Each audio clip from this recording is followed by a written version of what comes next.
Good evening, everybody.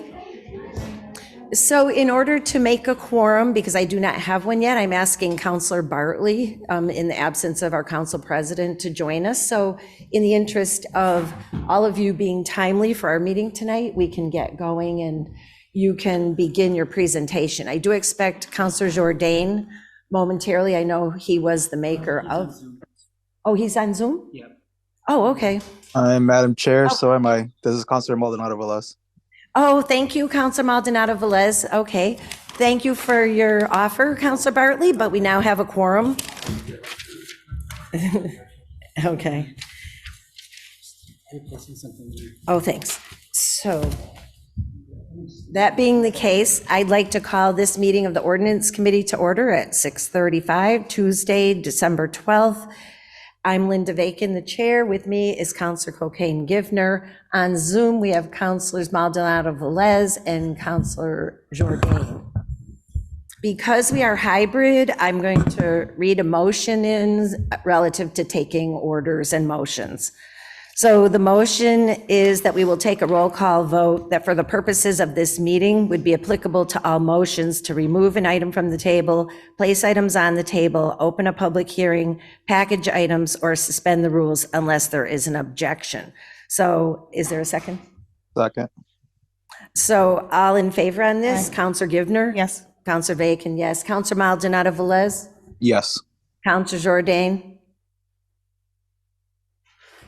I was told he was on the Zoom. He is on Zoom. Jordan, Kevin, we can't hear you if you're speaking. Okay. I can hear everybody else, so Kevin, you must be having some kind of a difficulty. If you come on video and raise your hand, I can take it as a yes, but I'll take the 3 yeses, and so we're in proper order, so we don't have to do roll call for all the regular motions. Okay? He has his hand up. Okay. I see your hand, Councilor Jourdain. Thank you. Okay, so I would like to entertain a motion to take up item 1. Motion to take up item 1. Second. Is there a second? All in favor? Aye. Item 1, filed by Councilor Jourdain, who is with us on Zoom. We can't hear him, but he's here. Ordered that Cook and Company be invited to a future finance subcommittee meeting to review the recent health insurance analysis for the city. At the wisdom of the city council, it was sent to this committee, which is why we're taking it up here tonight. So folks who are making the presentation, you're welcome to come in and sit at the desk and put the mic on there, or if you from there, you're fine. No, the cookie company is, they should be online. Oh, they're online. We're going out and Okay, okay. Well, if somebody from Cook and Company is online, can you make yourself known? Hi, my name is Sue Shalhoub from Cook and Company. Okay, great. Welcome. And just for the record, can you give us your address? Yes, the company address is 51 Mill Street, Hanover, Mass. Okay, thank you. Okay, so the floor is yours then. If you wish to start with your presentation, we will happily listen. Okay, I didn't know if Councilor Jourdain was going to introduce the topic or if you'd just like me to get into it. Well, let me see if he's resolved his audio. Councilor Jourdain, if you wish to speak on your order, you have the floor.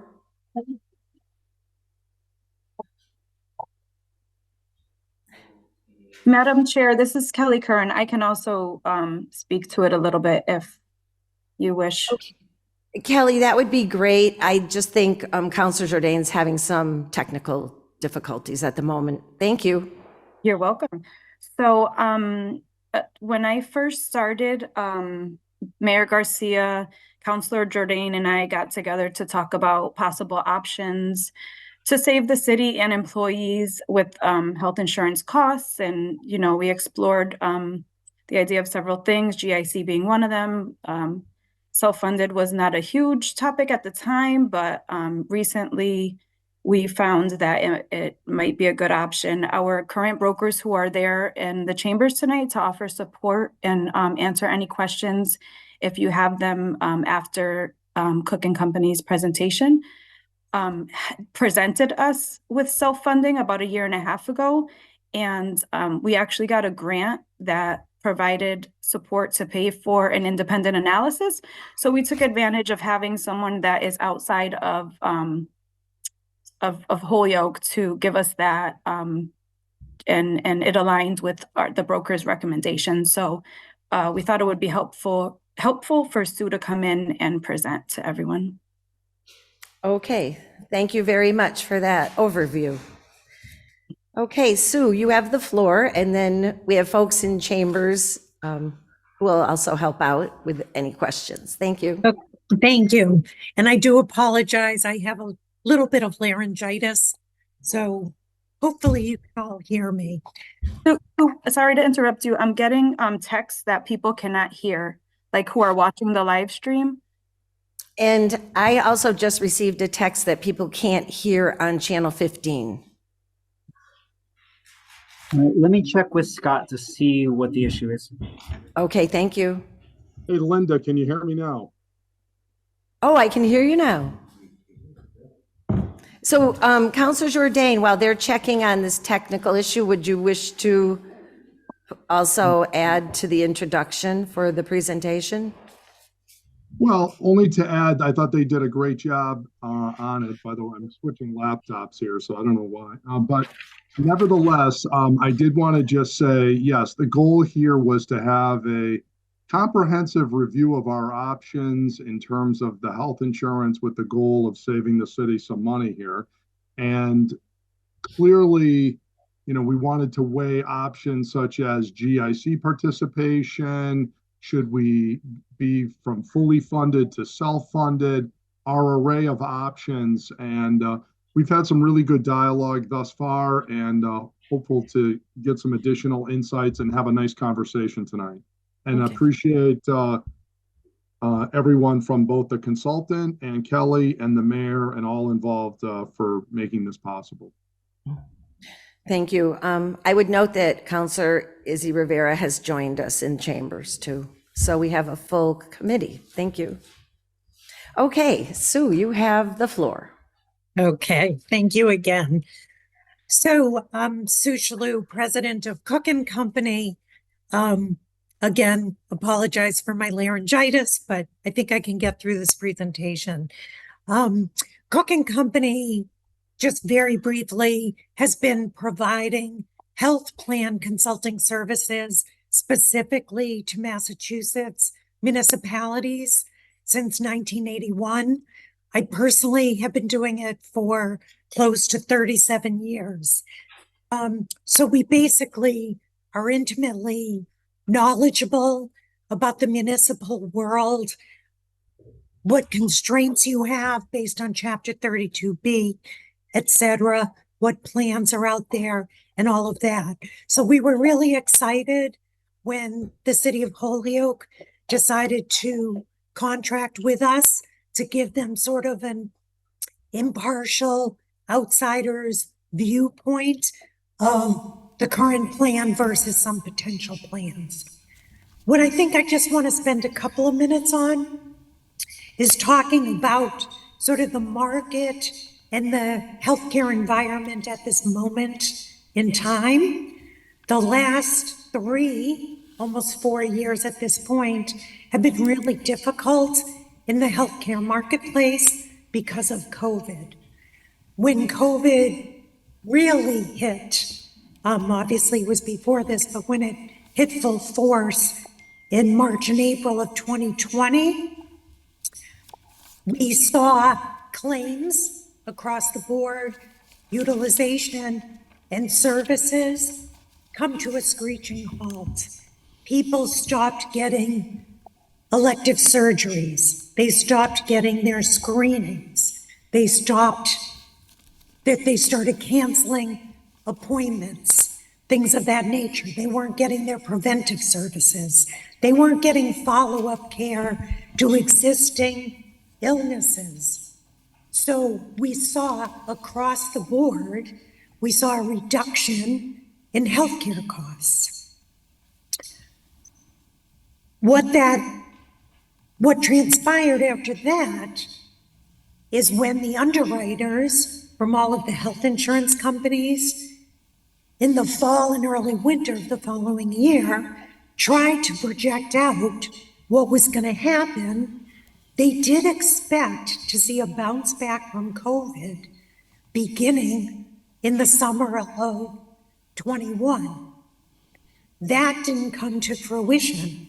It really took a couple of years because COVID, as people are aware, the COVID waves were exactly that. They were waves. Costs went up and down. People might have been able to get some services, but then they had to back off as the COVID waves hit again. So I would say in general, it really wasn't until this past year that, and I'm not speaking specifically to Holyoke, but across the board, that we started seeing increases in costs and utilization. People started getting their elective surgeries, going back, seeing the doctors. What the unknown is on how that will affect costs is, for example, for people who did not have services or get their screenings at the time, do they now have illnesses that are more significant and ultimately more expensive? So not only are we seeing increased utilization, but we're seeing increased unit costs for those services as the health insurance companies renegotiate with providers. They're having a harder time trying to keep costs down. So again, across the board, as we start talking to the carriers about the next year, the next couple of years, we definitely are expecting to see that the medical and pharmacy trends are increasing. The other thing that plays into this is that for the municipal world, where a lot of commercial carriers don't want to get involved, there are fewer and fewer carriers. Last year, Fallon Healthcare left the marketplace for commercial business. And as next year, Harvard Pilgrim and Tufts are merging under one company. Those will all be Harvard Pilgrim branded plans, so the Tufts plans themselves will be going away. This past year, because the vast majority of municipalities renew their plans in July, so for fiscal 24, again, across the board, we saw higher increases than we had seen previously. The City of Holyoke was actually in a good position. I think your brokers did a great job of negotiating a change in the type of plan that was offered, which happens to be a richer benefit plan, but at the same time, bringing the cost of that plan down. But again, across the board, the Group Insurance Commission, which is the state health plan, MIA, which is the insurance arm of the Mass Municipal Association, and many of the other joint purchase groups saw the largest increases that we've seen in quite a while. To add to that, prescription drug costs between specialty drugs, particularly drugs for diabetes that are now being used as weight loss drugs, those costs are increasing significantly. So just talking about the trends going forward, we do expect to see an upward trend this year and for the next several years. Getting back to what we were hired to do was to undertake this project to look at the current plan for the City of Holyoke and to see if there were any additional ways for the city to provide comprehensive and good health insurance for their employees and retirees. The areas that we looked at were going to MIA, which again, MIA is a health insurance trust which is the insurance arm of the Mass Municipal Association. Currently, there are close to 200 communities who are in the Maya Health Trust. There are some protections built into the structure of the trust, such as the sharing of large losses and rate ranges that give these towns and cities some protection. In general, we do tend to see smaller towns that can't stand on their own who enter the trust. That being said, there are cities, such as the city of Pittsfield, who have gone into the health insurance trust.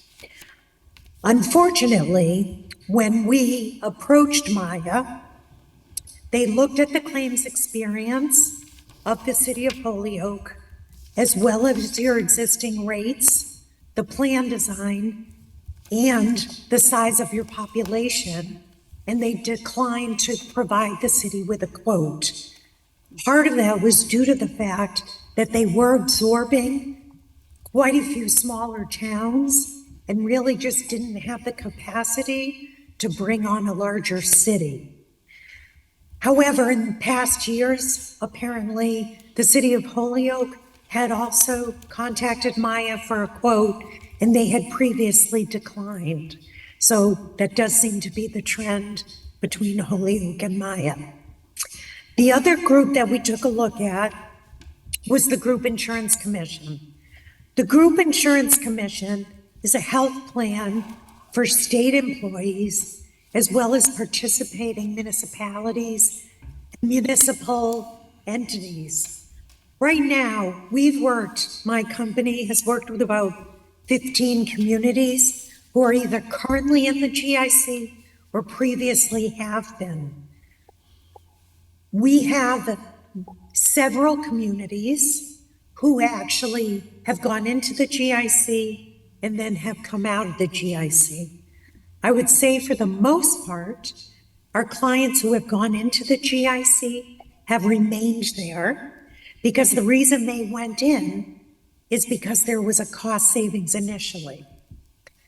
With the GIC, they have a pool of state and municipal employees of over 460,000 members. So what that means is there should be more stability every year when the rating is done because the claims are being spread over a much larger population. With the GIC commissioners actually set the carriers they're going to offer, the benefit designs they're going to offer, as well as the rates that are set for every new fiscal year. So it takes away flexibility from the communities as far as being able to control what types of plans are being offered. Just as an aside, which I can get into this later, but just as an aside, the GIC does not offer high deductible health plans, which are the type of health plans that get paired with a health savings account. What does remain at the local level with the GIC is the contribution split. So the city and their unions would negotiate what the split on each of the plans would be. Currently, there are 8 plans for active employees, and there are 4 plans for Medicare folks. At this point in time, you could have different contributions for each of the plans to try and incentivize people into the less expensive or more cost-efficient plans. For the retirees, there are 4 Medicare plans, and then non-Medicare retirees would have the option of the active plans. With the GIC, there are two ways to get in. Health insurance for municipalities is governed by Mass General Law, Chapter 32B, and there are two ways to get into the GIC. The first one is through Section 19 of 32B, and the second is Sections 21 through 23. So there is a formal process to getting your employee health insurance program into the GIC. The plans from a benefit structure are different than what Holyoke is currently offering. Without going into too many details, because it could take a very long time, right now, the City of Holyoke, for their active and non-Medicare retiree population, they are offering two plans, which are both PPOs. A PPO is a preferred provider organization, which has a network of providers, but also allows a member at any point in time to access providers outside of the network. One of the plans has a $4,000 deductible per individual, $8,000 per family, and the other PPO plan has a $5,000 individual deductible, $10,000 family. However, the city is contributing to an HRA for these plans, so the ultimate cost for your employees on the first PPO is $1,000 for an individual or $2,000 for a family, and on the second plan, it's $2,000 for an individual, $4,000 for a family. There then are co-payments for office visits, emergency rooms, high-tech imaging, which is PET scans, MRIs, and CAT scans, as well as prescription drugs. With the GIC, as I mentioned, there are 8 plans for that same population. Health New England is one of those options. The deductible for Health New England under the GIC is $400 for an individual, which is capped at $800 for a family. There are also different co-payments and for different services, including hospital co-pays for a hospital admission, outpatient surgery co-pays for outpatient surgery, and then as well as the other categories that I had mentioned previously. In addition, there's an additional deductible for prescription drugs, and then the co-pays are higher.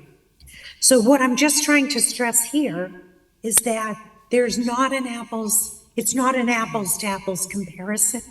So when I'm going to talk about the premium differential, you do have to keep in mind that the benefit design is different. So granted, the deductible is lower, but some of the other cost-sharing components are higher under the GIC. So when I look at a cost comparison, I'm basing this on fiscal 24. I made some assumptions because, again, with 8 different GIC plans, everybody would have the opportunity to go into any of those 8 plans and make their own choice on an annual basis as to which plan they were going to go into. But for comparison's sake, it made sense for me to assume that everybody would go to the Health New England plan. So based on your current premiums versus the GIC premiums, there actually would be an increased cost, premium-wise, of close to $800,000. The Medicare plans alone are about half of that increase. Right now, just for the Medicare plans that you currently offer to your Medicare population, you offer MedX through Blue Cross Blue Shield. In FY24, the total cost of those plans is about 2.95 million. That's the city's share and the retiree share. Based on the most comparable plan under the GIC, that would go up to almost 3.4 million. So about half of that $800,000 increase would be attributed to that plan. On the other side, as far as the city's budget goes, the city currently, as I mentioned, contributes towards the deductible of the active plans. A ballpark estimate of last year's city contribution is approximately $580,000. So the cost, the increased cost of the premiums would be approximately $550. The city would save on that HRA contribution because the deductibles would be so much smaller, would be about $581,000. So very close to a wash. What I do want to point out about the GIC is this analysis assumes that everybody goes into Health New England. Health New England is one of the 3 least expensive plans in the GIC. So the other 5 plans are more expensive than Health New England. What I would say is if at some point you decided that you wanted to go to the GIC, I would strongly encourage coming up with a creative contribution structure to incentivize people to the more cost-effective plan. Because if you don't do that, there would be a chance that people might migrate to those more expensive plans, which could significantly increase that overall budget. So that's a little bit on the GIC. The other thing that I took a look at is self-insuring. Right now, the City of Holyoke is on a fully insured premium arrangement with Health New England, meaning every year, Health New England takes a look at the claims experience, specifically of the City of Holyoke from the previous 2 years. They look at the large claims, they look at trends, and they come up with what they need the rates to be for the new fiscal year.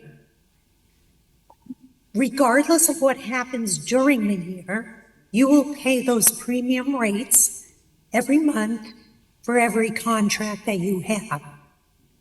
If in fact your claims utilization, your actual utilization and costs come in significantly under that, you've still paid that premium amount to Health New England.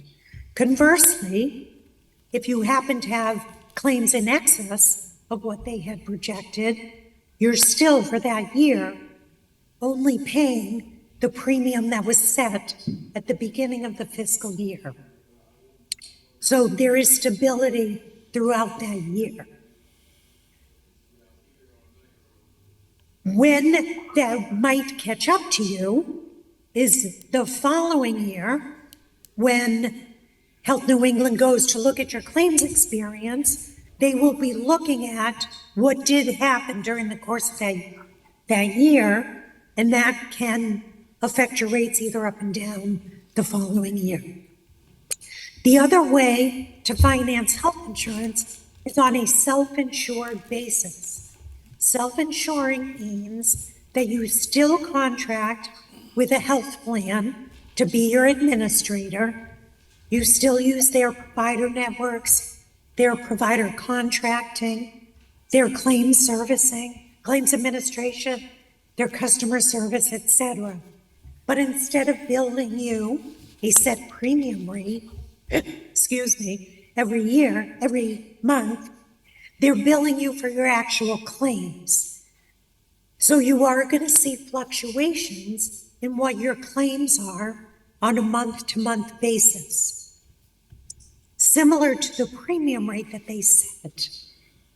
At the beginning of the fiscal year, during your budget season, the city would set a working rate, which is comparable to the premium rate.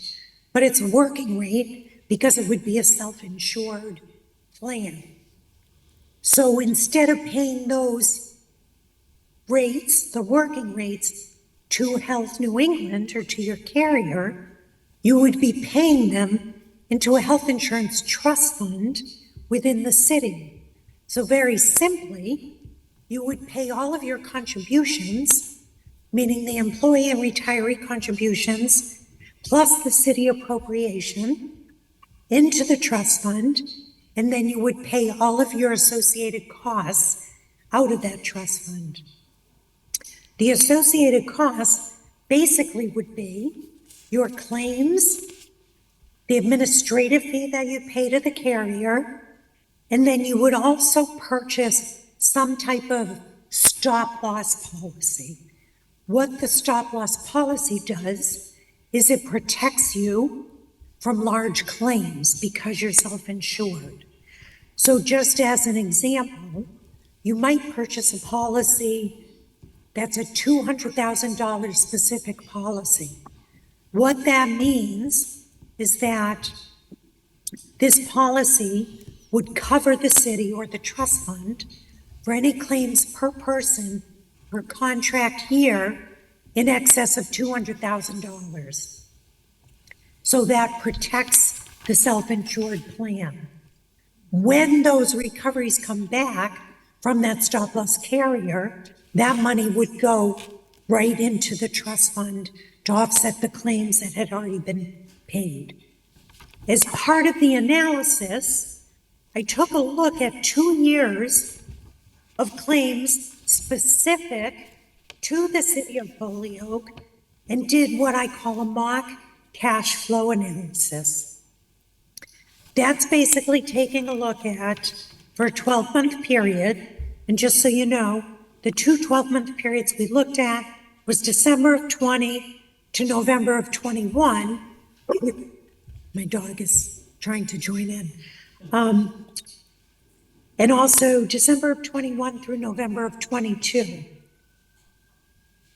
In that first time period, I compared your costs that would have occurred on a self-insured basis, which would be your claims, your administrative fee, the reinsurance premiums, and then any credits that would have come back from the stop-loss carrier, comparing that to what your actual rates were, premium rates. That year was basically a break even. The following year, however, showed that if in fact you had been self-insured, you may have had $1.8 million in that self-insured trust, meaning the funding that went into the trust exceeded the costs by approximately $1.8 million. Now, please keep in mind that this was a period of time where you most likely saw a reduction in claims due to COVID. But again, on a self-insured basis, paying all of the costs against the funding, I am projecting you would have had a surplus of $1.8 million for that time period sitting in that trust account. So that's pretty much the areas that we took a look at. Again, looking at the existing plans compared to a quote we could have gotten from Maya, looking at a self-insured basis, as well as looking at the potential to go into the GIC. Just one other point that I don't think I mentioned, on the GIC, to get in for any fiscal year, you have to notify them by December 1st of any year to get into the GIC for the following July, or you can notify them by July 1st to get in for half of the following fiscal year with an enrollment date of January 1st. I am happy if Councilor Jourdain wants to jump in, and if there's anything you want me to recap, highlight, if there's any additional information. Yeah, Sue, that was a great job. Thank you so much. We really appreciate your efforts. In terms of, you talked a lot about the process relative to entering GIC. Could you talk a little bit about the process if we wanted to convert from fully funded to self-funded, and what would that process kind of look like? Because, you know, clearly, I believe there was a time when the city used to be self-funded, and at one point, a decision was made some years ago to go back to fully funded. I think we've kind of vacillated in these two worlds of fully funded and self-funded. What would be the process? Is that something, if we started now, we could do it for July of 2024 theoretically? If you could just kind of address that a little bit for us. Thank you. Sure, thank you. Yeah, whereas with the GIC, you would be changing carriers, changing plan design, all of that. You would have to negotiate with the unions. To self-insure, it's simply a funding mechanism. Self-insuring is governed by Mass General Law, Chapter 32B, Section 3A, which tells you that you have to set up this trust account that I was referring to. You put all of your funding into the trust account, pay your bills out of the trust account. What I would caution you, and I'm very strict with my own clients who go a self-insured route, because if you don't administer the plan properly, it can easily backfire on you. Reason being, for the first several years, could be more than several years, I would highly encourage you to be conservative in setting your working rate, which is comparable to the premium rate that you're getting from the carrier. But because you're self-insured, you would actually set that rate. I have several clients who in the last couple of years, and they happen to be cities, have moved from a fully insured arrangement to a self-insured arrangement. What we have done is use what the carrier's fully insured rate would have been as the working rate until you're able to build that trust fund up to a financially secure level. The trust fund, by statute, has to have enough money to cover all claims that are incurred regardless of when they're paid. And that's referred to as IBNR. What that basically simply means is if you left the self-insured plan June 30th of any year, there's still claims that have been incurred while you're on that plan that have not hit the system yet. So by law, you have to have those funds available in the trust fund. And that will build up over the course of time.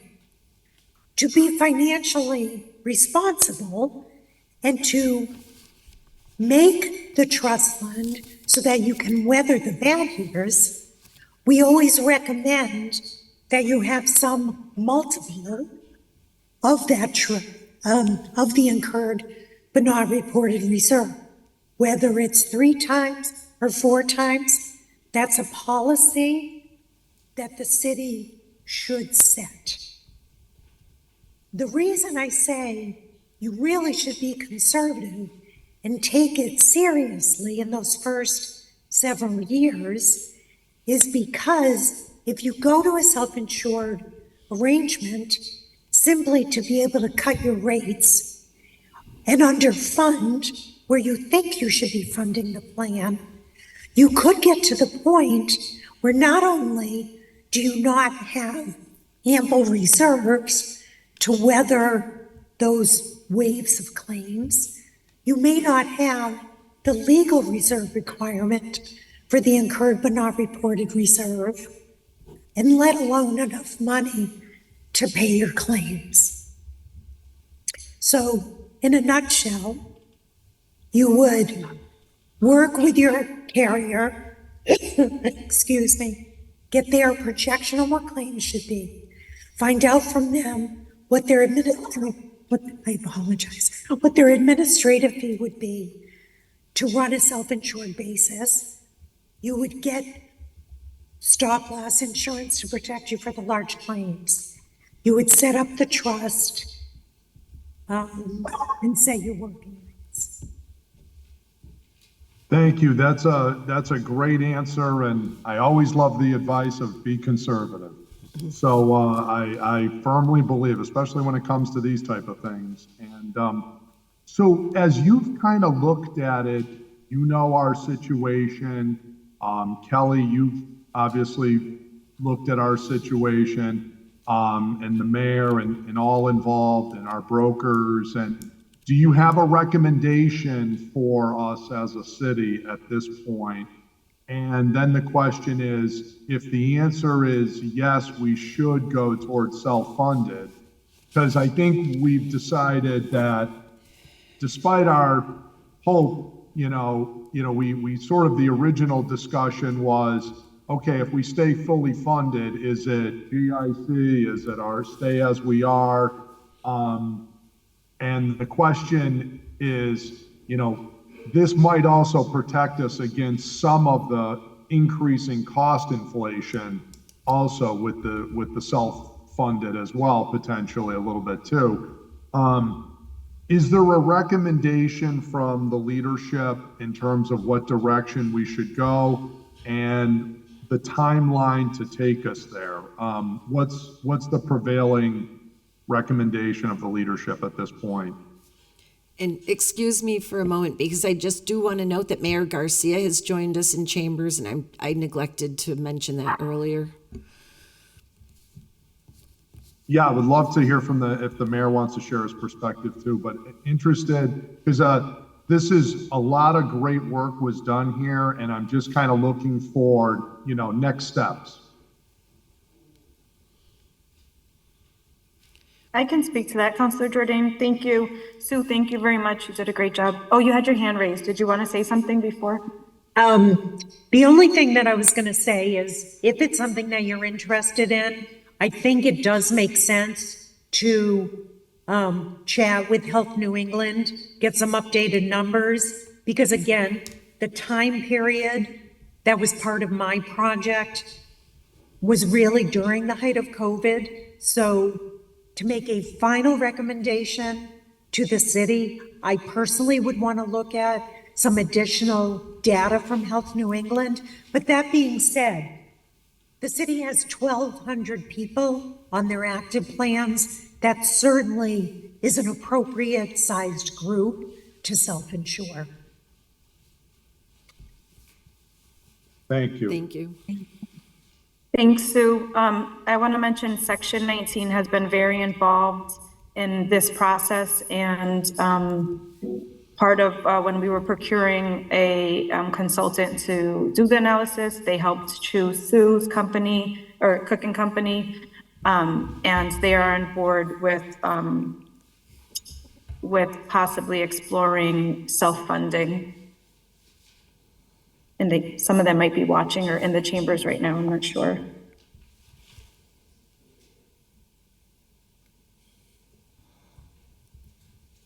We are working with Section 19 and the law department to see if we were to go self-funded, what other steps we would need to take.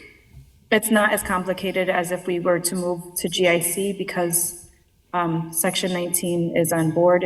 If we were to move to GIC, Section 19, it would be, I think, a legal thing to turn over. Okay, so I'd like to open it up to questions from members of the committee and members of the council, and I'd like to note Councilor McGivern has joined us in chambers also. And Councilor Rivera would like to be recognized. Thank you, Madam Chair. So just for, in layman's terms, right, just to break it down, self-funding versus full funding, right? Self-funding means that the city is paying for all costs that are incurred with regards to medical bills, right? Versus fully funded, the city's paying a provider that will provide that same exact conceptual service. Yes or no? Yes, so on a self-insured basis, let me just back up. On a fully insured basis, the carrier is fully at risk. On a self-insured basis, the city is at risk. However, you do purchase a separate stop-loss policy to help mitigate that risk. But yes, you are correct. So ideally, we would save on the costs, the administrative costs of having the service provider to provide the services and take out that insurance policy thing, right? Yeah, so there are some, in a fully insured arrangement, the administrative costs do tend to be higher than they are on a self-insured arrangement. Plus, for the carrier to assume the risk, typically is more costly than for the city to assume the risk by purchasing their own stop-loss policy. In addition, you will eliminate premium tax, things of that nature. I don't want anybody to go into this thinking that self-insuring is going to cut your healthcare costs by 10%, because it's not going to. The vast majority of your healthcare costs are your claims, and those are going to stay the same, whether you're fully insured or whether you're self-insured. Being self-insured should save you a few percentage points. Okay. And then I guess for me, so in being self-insured, that would mean that we would have to do the administrative pieces ourselves then, right? Well, not really, because you're still contracting with the carrier to pay the claims. They're just turning around and then billing you for those claims. So instead of paying a set premium to them on a monthly basis, they're either going to have you pay a level amount every month and then reconcile it quarterly, or they'll bill you for your actual claims every month. So it's just how you're financing it. So, and then the last question for me, in between the both of them, what are the pros and cons, I guess, for the individual person that is being provided the insurance? So for us as a city, we're talking in the perspective of a city and protecting ourselves. But looking at it as the person that's receiving the service or that's paying for the service, the employee, what are the pros and cons between the difference? Is there that much of a difference? Does it impact them that much, or does it not? There's no difference because it doesn't affect the benefit design. You would still be able to offer the same benefits that you're currently offering. It's really just how you're financing the claims. And do we get interest off the trust fund money? I think you can set it up with interest. I'm not sure. We'll have to find out because the money has to be liquid. So I know most communities don't put it in any long-term investment. But that's something that we can explore. But just to speak to it real quick, I'm sorry, I keep procrastinating. But earlier you mentioned something about us being over $1.8 million or something like that. That would be extra money that could possibly collect interest if that were to happen back then, right? Correct. All right. Thank you. You're welcome. May I say something? Councilor Sure, Rivera, Kelly. we are exploring that, like what the trust would look like and how that'll work. We also currently have, we're self-funded for dental, and it's been pretty good. It's not the same, like we don't have the same risks with dental, but I just wanted to note that the city is self-funded with dental right now. So that means we already have somewhat of a platform then. Thank you. That's perfect. Okay, I'm looking to see if there's any hands up. If anybody's on Zoom that has a question, please make yourself known. Councilor McGivern. Thank you, Chair Bacon. I think one of the best things the city ever did was allowing the Section 19 to become part of this negotiation with the mayor, become part of this negotiation with the city. City council is not a negotiator, nor are we allowed to, but I think the Section 19 committee does a great job with the weighted votes of various unions looking out for our respective employees. The mayor makes some final decisions, but the city council, as always, is the last step of the appropriation and the concern for the impact on the budget. So I have my own personal feelings. I think GIC is wonderful, but may not be for all of our employees. They have to make up their own decision there. The health insurance obviously is one of the most important benefits any community, any private entity needs to offer to employees. The only question that I have is, if you do self-insured, is there a risk factor or a potential impact on the budget if the self-insurance claims are higher than projected or higher than normal? Yeah, because in a self-insured arrangement, the city is taking the risk. So I would say there's always a risk. However, again, I would strongly encourage you, in the first 3 to 5 years of being a self-insured plan, of being very conservative in setting your working rates, which ultimately affects your budget. I would not want you to go into this thinking that for FY25, you're going to have a budget shortfall, so let's self-insure to fix that problem, because that's not the case. I'm thinking the opposite, Sue. Not so much that we're trying to fix the budget shortfall, but we don't want the health insurance benefit to create a budget shortfall. And then I hear what you're saying, but I'm glad I'm not mayor in this one, because the mayor gets to make these big decisions, and then the impact comes on the budget.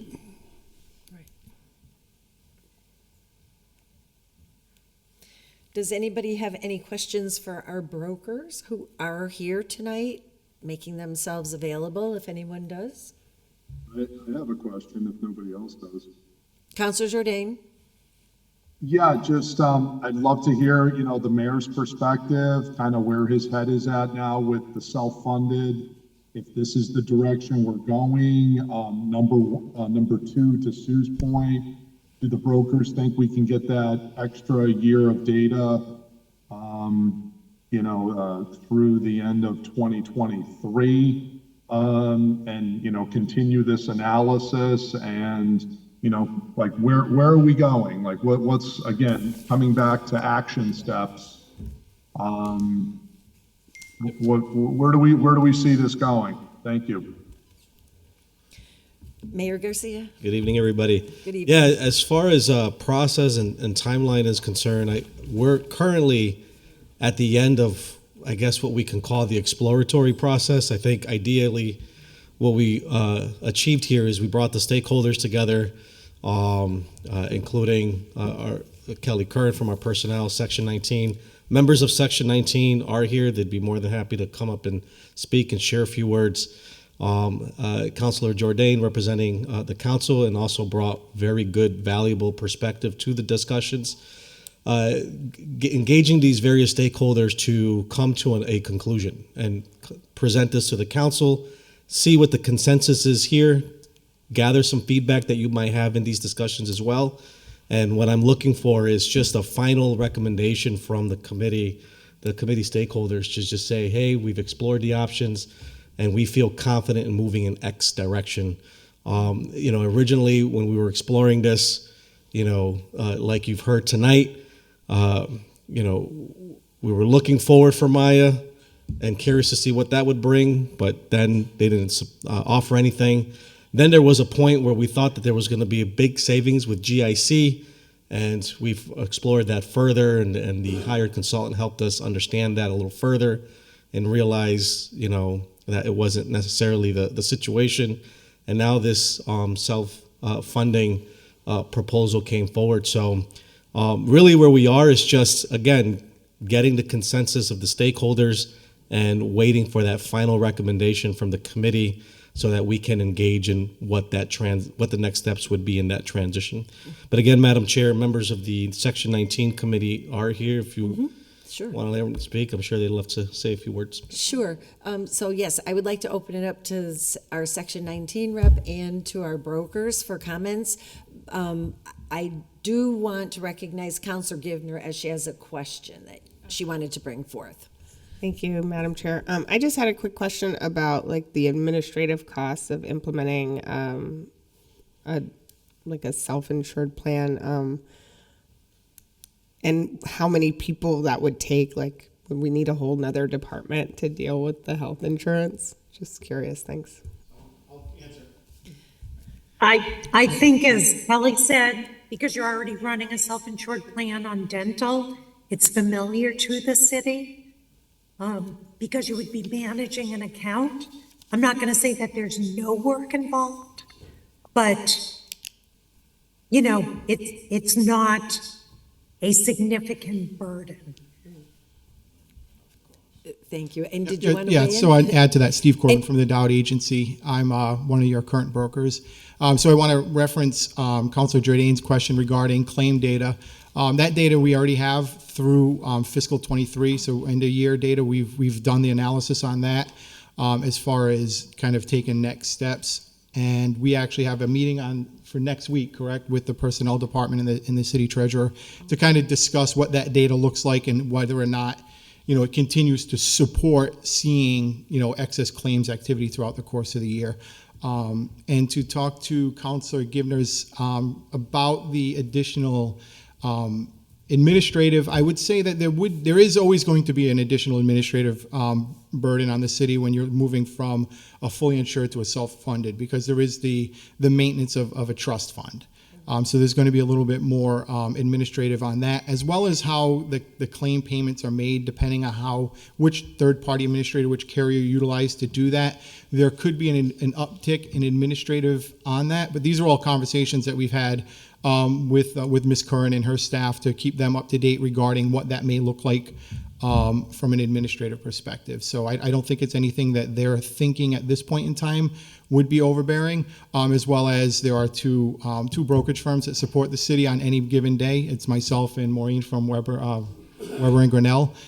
So, you know, we have the full backing of kind of two firms to kind of help out with any type of additional administrative as far as that's concerned as well. So, yep. Okay. My name is Quentin Donahue. I'm the chairman of the Section 19 committee. I'm the vice president of the Holyoke Teachers Association, and I am currently the longest serving member on the Section 19 committee. And so I have a different perspective on the history of everything that came on. Although there are those like Councilor like Councilor McGivern, who remembers even further back when the self-insurance was first tried here in Holyoke. We've been an active participant in all levels of discussion and negotiation over the past, for me, the last 15 years. And when we start talking about whether we're negotiating rates or whether we're negotiating splits and everything, you must understand that as a committee, we take the financial health of the city in mind whenever we're discussing any of this. We know, as employees of the city, that the city oftentimes has struggled. We've been open to that. We've been listening to different creative ideas, like the most recent having a high deductible, but with the city providing an HRA. In this plan, that Section 19 was willing to trust the city. And we did. It was a leap of faith on our part to say that we trust the city could administer something like this without putting any of our members in jeopardy. To be quite frank, I was skeptical originally, but let's give it a shot. And it worked out. So when we began this whole process as to whether or not self-insurance would be a good idea, about 7 years ago, we were really pushing hard with the previous mayor, and we thought that we had a plan that could have worked. Unfortunately, that administration was not open to the idea. And that's okay, because that's the mayor's prerogative. But we never gave up on the idea. And as new numbers came in and as new situations arose, and the idea of our trusting the city that they would follow through with the HRA and that the expenditure wouldn't exceed what was the budgeted amount, We were encouraging it, and we were watching it, and we talked to our members, and we try to be prudent. Whereas Kevin Jourdain proudly says that he's a capital C conservative, I'm a lowercase c conservative. So when I look at this and the idea of setting any kind of a working rate, of course, in order to try to keep the city financially healthy, we need to be that conservative in the original years. However, that doesn't mean that in the future, if there is a chance that there is an excess or beyond the 3-month or the 6-month or a 1-year rollout, how wonderful it would be that both the city and the employee could receive a premium holiday, or rather increased benefits if we are the ones negotiating what benefits we receive. Section 19, along with the Personnel Director, Ms. Curran, and with the Mayor's Office, we have been discussing things. We're open. I can honestly say it is probably the most collaborative effort I've had with leaders in the city ever. And I'm quite happy and proud to lead this committee as we listen and try to move forward. So in the big scheme of things, as we talk about a possible establishment of a board of trustees, knowing that there will be a clear and loud labor representation on that board of trustees is something that's essential in all this. It is our money, meaning all of Holyoke. And therefore, we must be judicious in how that money is being spent. Thank you. Thank you. Are there any other questions, any comments? I'm not hearing any, I'm not seeing any hands. So I would like to thank you for a very thorough and clear presentation, and we have the documentation to support it, the committee members do, and any members who wish to have it. Oh, Councilor Jourdain? Yeah, just by way of wrap up, because it certainly feels like that's the direction you're going in. I liked all the comments. I thought I really appreciate everybody's hard work on this, and the Section 19 committee and the mayor. And I liked the timeline or the outline that the mayor articulated. In the brokers and otherwise, I just hope we put some sort of timeline or cadence together just to keep us on track. Because these discussions have been going on now for at least 2 years that, I know certainly our new administration has kept an open mind to look at all of this.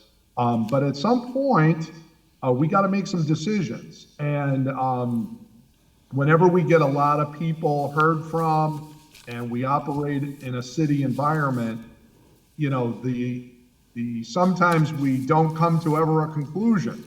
And I want to make sure that we stay on task so that, okay, let's get this data, let's, get the committee to make a recommendation and all these things, but we should consider some benchmarks. We're going to complete the analysis in February. We're going to the committees are going to gather and, by April 1st, we're going to have, a recommendation to the mayor so that he could do something theoretically, if it's for July 1st or whatever we realistically can do. The best laid plans ultimately do need execution. So I just want to, remind us that we need to come to a conclusion too, and we need to do something. So whatever that is, and maybe the ultimate decision is we don't do anything, but I want to make sure that, we're here with certain benchmarks and milestones. That's my personal recommendation, and I really appreciate the homework and dialogue. Very thoughtful.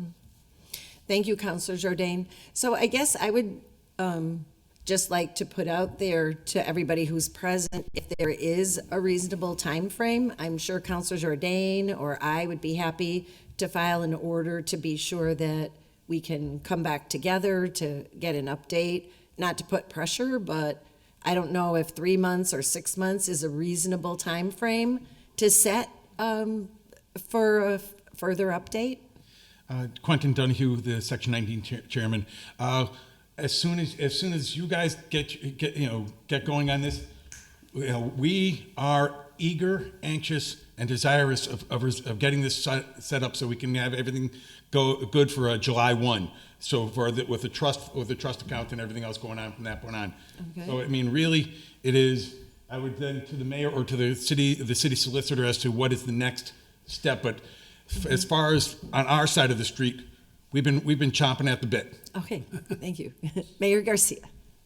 Councilman. Oh, No, I hear everything. If I could just interrupt. Again, we cannot, as city councilors, as a legislative body, have an impact on something that's negotiated. We are the afterwards affordability litmus test as to does it make sense for the city.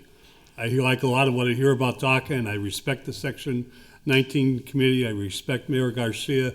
I thank Councilor Jourdain for representing the views of the city council, and I hate to be the more conservative than my friend Kevin, this evening, but, we're not at a point where we can even discuss affordability. I think it has to go forward, and another update needs to be presented, but our vote's on the budget, not on the outcome of the Section 19 and the mayor's negotiations. that is all correct, but I don't think there'd be any harm in us having a meeting similar to what we're having tonight in terms of information sharing, I guess, if I could frame it. I think we're on the same page. That Madam way. Chair. I just think we're being Okay. asked to give a recommendation, which I don't think we're allowed to. Right. So just to share my thoughts here, as soon as I get the recommendation from the committee, Right. just so that we can document that in this whole process, what I'll work on for you, counselors, is we'll put together some sort of task, a matrix identifying the task, what is it we have to do ahead. Because I think that, for example, if we have to establish a trust where funds will go into, at what point do we come to the count? I think we have to get a vote of the council to do, so those little things. So I'll try to get some sort of matrix identifying the tasks that are ahead, along with identified dates, so that we keep the process moving along. Great. And we're all on the same page. And Kelly's got her hand up. Great. Oh, Kelly, I'm sorry. Yeah, no, sorry. I know it's hard to see the screen. I just did want to say, we wanted to present it to you before making any decisions to get your blessings. We know Holyoke had a bad experience. I don't know if I was born yet or not, but I've heard about it, and it wasn't. Long memories. It wasn't anything anyone was happy to share with us. So we just really wanted your blessings before moving forward. And Mayor Garcia is correct. We would be needing, I believe, your permission to establish a trust, since it has to do with the finances. Mm-hmm. Okay, thank you very much. So I'm sure we'll keep the communication lines open, and we'll pull everything together when it's appropriate. Sounds great. Thank you all very much. It was a very good presentation, very informative. So I'd like to entertain a motion. Motion to take up items 5, 6, and 7 as a for- package. Just on item 1, that it's been complied with. Motion that item 1 be complied with. Counselor Jordan, I could hear you talking, but I couldn't hear what you were saying. I was going to say the same as Councilor Gibbons. Second. So I'll second. Okay, so all in favor? Aye. Aye. Oh, we have to do roll call. Yeah. Counselor Gibbons. Yes. Bacon, yes. Rivera? Yes. Maldonado Yes. Velez? Jourdain? Yes. Okay, thank you. So that order has been complied with. So entertain a, Motion to go out of order? motion to take up 5, 6, and 7 out of order. Is there a second? Second. All in favor? Aye. Aye. So a motion has been made to suspend our rules, go out of order to take up items 5, 6, and 7, and everybody has voted in favor of that. So I will read item 5, filed by Councilor Jourdain, McGivern, McGee, ordered that the Ordinance Committee invite in the mayor, DPW superintendent, to review Chapter 74 on the solid waste and how it reconciles with the rollout of the new trash pickup in light of already existing laws.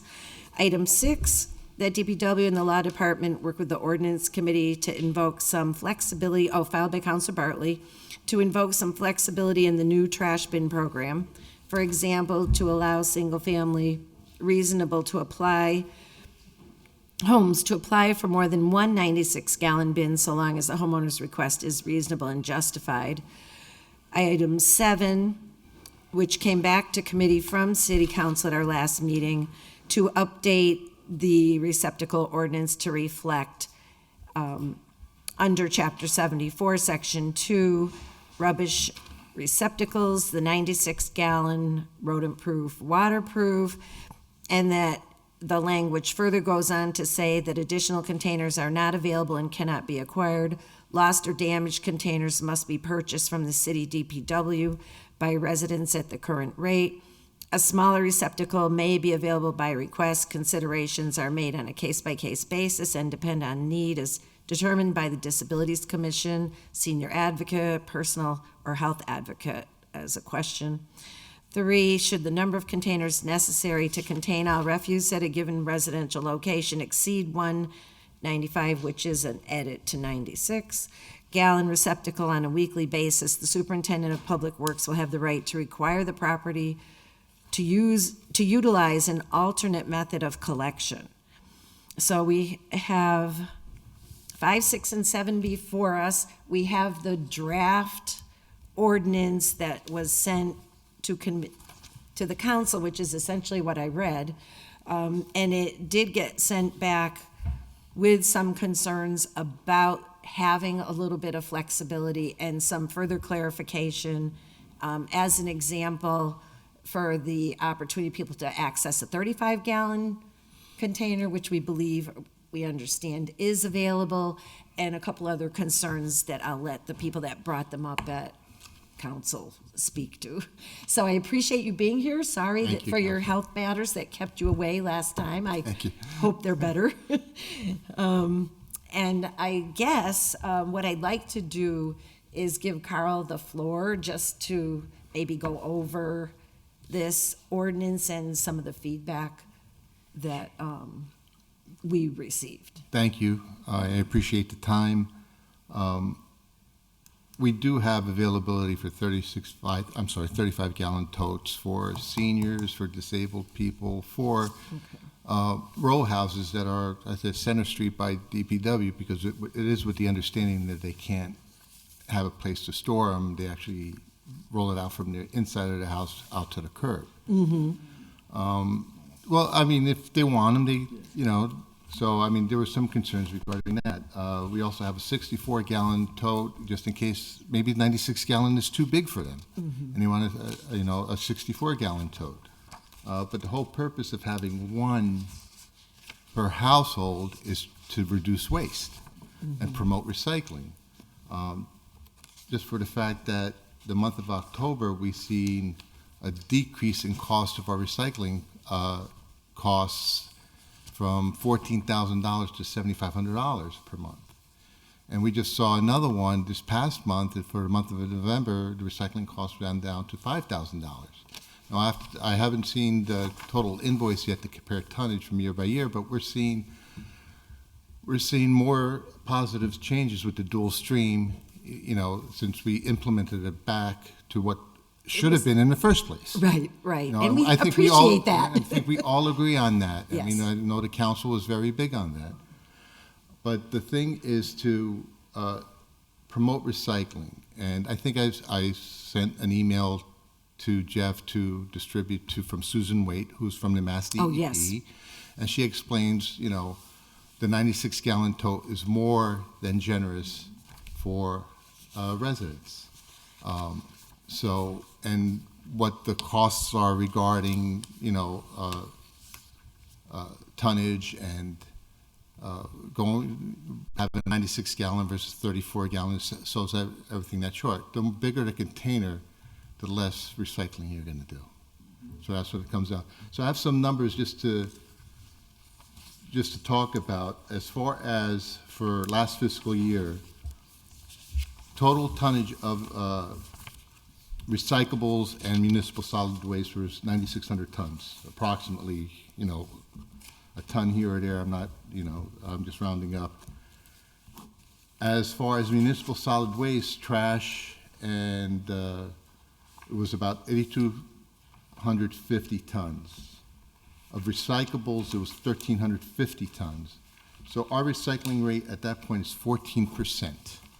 But is that when we were doing the single stream? Single stream, yes. But not by the citizens' No, choice? no, it's 14%. Yeah, But it's still, even single stream or you're recycling, it's still tonnage.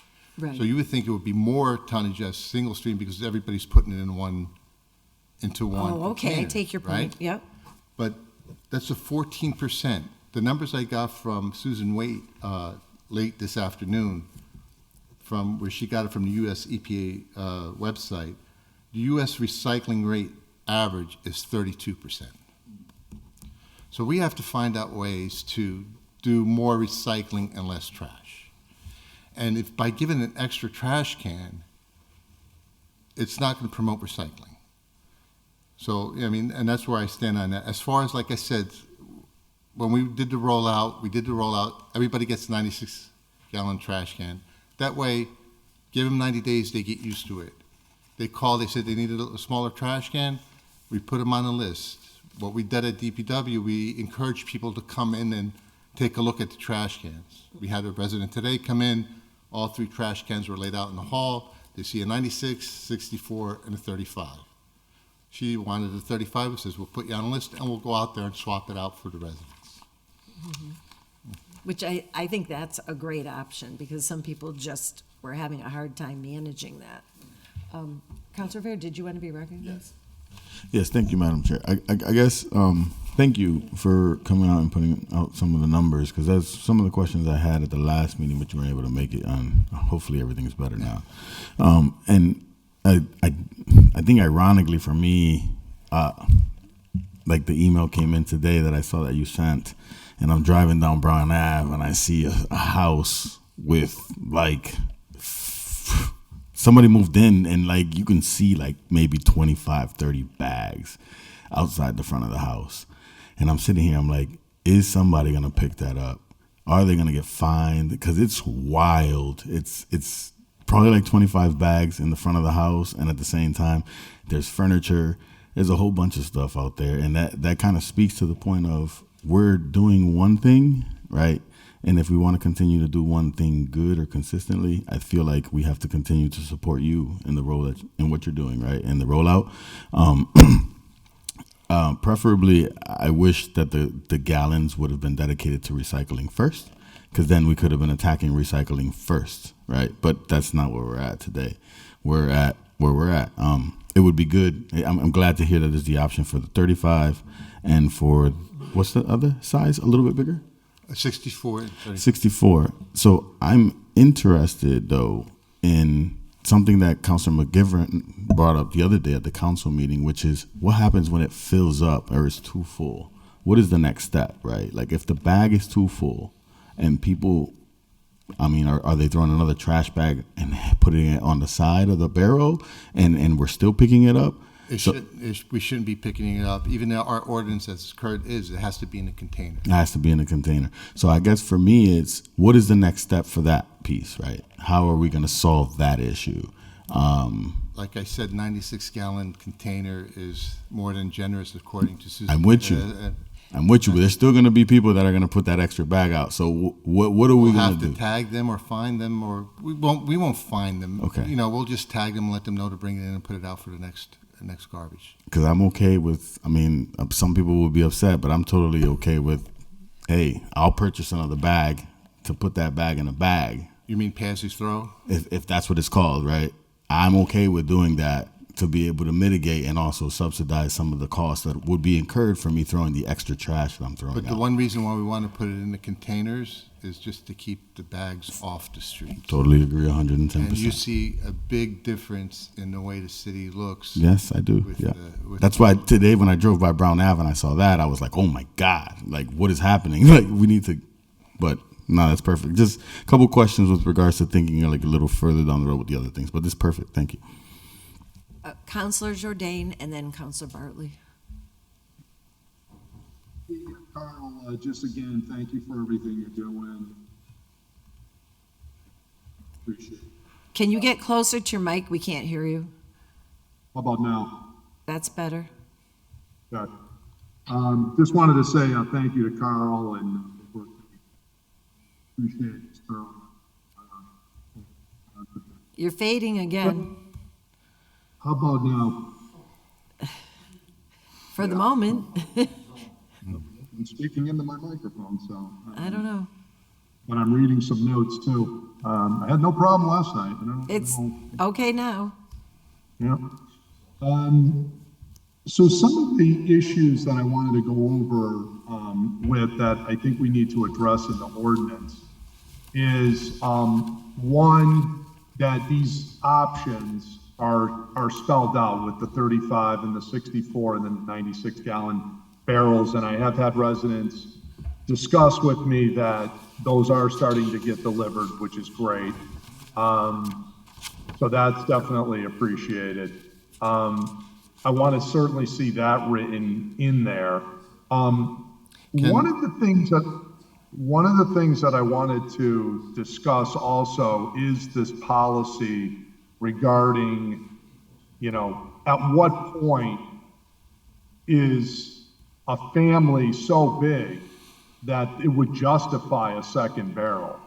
I mean, when you start getting 5, 6, 7, 8, whatever number of members of a family, that's not the same type of trash volume that you would potentially have with a 2-person family or a 3-person family. So, for example, we're giving multiple family homes multiple barrels. And you could have conceivably 2 people in one house and then 2 people in a second family. So there's 4 people, but yet they're given 2 barrels. So I do appreciate the fact that we don't want to make it the general rule to be giving multiple barrels, but I want to create a provision in here that offers some flexibility to these unique circumstances that people can make a request to the superintendent and to the DPW commission if they do have unique circumstances. I think we need to consider that for sure. So I would like, and then the question is, by doing that sort of a request process, I don't think you're going to get scores and scores and scores. They would have to show sufficiently, that they're going over their barrel limit consistently. So I wanted to ask Carl about that. I have some other options and a couple different points that I wanted to talk about too, but I'll stop there to ask that question. I mean, the one thing that I could say is that I do a lot of recycling back in New Jersey, and I have a family, including myself, a family of 8. So a family of 8, we, per week, because of our recycling efforts, probably a 64-gallon trash can. So if they have a family of 15 in a single-family home, well, I think, one, it's an overcrowding issue, for the house, so that's a different department. But 2, I'm saying if you have a family of 6, you could still do it with a 96-gallon container. It's the point is a lot of the stuff that we throw out, and I saw it today. I was walking with one of our recycling commissioners today, and they had trash and recyclings mixed, and we tagged it, and we didn't pick it up, And we walked out of another property, and just walking in the neighborhood, and we saw another one that wasn't recycling properly. They had cardboard and bottles mixed. We tagged that also. We didn't pick it up. It's part of the education process that we have to be more vigilant in telling people how to recycle, And the recycling flyer that went in with the trash totes, and it's also on our website, explains it. But we're also going to do some other things as far as education-wise. There's Recycle Smart. There's an app that you can put down that tells you what you can or can't recycle. There's also Recyclepedia also, which is another resource that we could use. And we're probably going to make that push within the next couple of weeks because Christmas season is coming up. Right. And there's a lot of boxes and paper and, and things that we could recycle. And also there's another thing that we're looking into that looking into a grant for composting. You know, so, I mean, these are things that we have to do better here. A 15% recycling rate is not, you know, and I know we're saying trash, we're going to the containers and how big they are and people need more, but I'm saying people have to do more to recycle. And that comes on my department to educate the people, our residents, you know. And by doing more recycling, the tipping fees go, you know, there's less in tipping fees as far as tonnages, so there's a savings there. And in turn, there's more recycling, and there's a savings there. So we're trying to do everything that is environmentally friendly, but is also cost conscious for the city. You know, and I think the way, you know, we're trying to set up the ordinance is, we don't have to say, you know, spell out, you know, what containers we have. Just a city, even we could just say a city provided container, because that'll include either 35, 64, or 95 gallon containers. You know, we just spell that out in the ordinance, but we'll let them know that those are available also. Like I said, we had a request from one resident. They says 96 gallons is too big. He says, can, you know, come in and maybe they don't want a 64. He says, yes, come in and take a look at it. But that we have, the point of this is just make sure they put it in a city container that where there's no bags on the ground and we keep our city clean. Thank you. Councilor Bartley, you're next in the queue. Not done, Linda. Councilor Jourdain, did you have another question right now? Yeah, I got several Okay. more questions. Yeah. Oh, okay. I come prepared, just- you know me, right? Well, I do. I just want to give, I have a couple people in the queue, that's all why I was checking. Okay, all right. If there's a long list, I'll just go with this next question, because Okay. I like, Carl gave a good answer on that last question. I'll have to, and I I like try- his suggestion about. Counselor, I try to come prepared too. I know you do. That's what I like. I like that about you. And I like your suggestion, by the way, of city-provided containers. Don't even bring up the gallons. I like that idea. Let me ask you a question about impact to budget in terms of the new containers. One of the things, you know, the sell point of the containers is getting again, to prevent workplace injuries, is to get the machines to be picking up the barrels. Are we doing training about making sure people are not, because when you get these big barrels and there's only a couple bags in them, are the troops not reaching into the barrels and grabbing the bags? Like, you know, we want to avoid people getting stuck. And then the other question is it taking more time in order to actually pick up all the trash in light of the new system? Because, you know, the troops were very efficient. I see the way they go down the street when the old system, and it's grabbing bags and flinging bags and bing, bing, bing.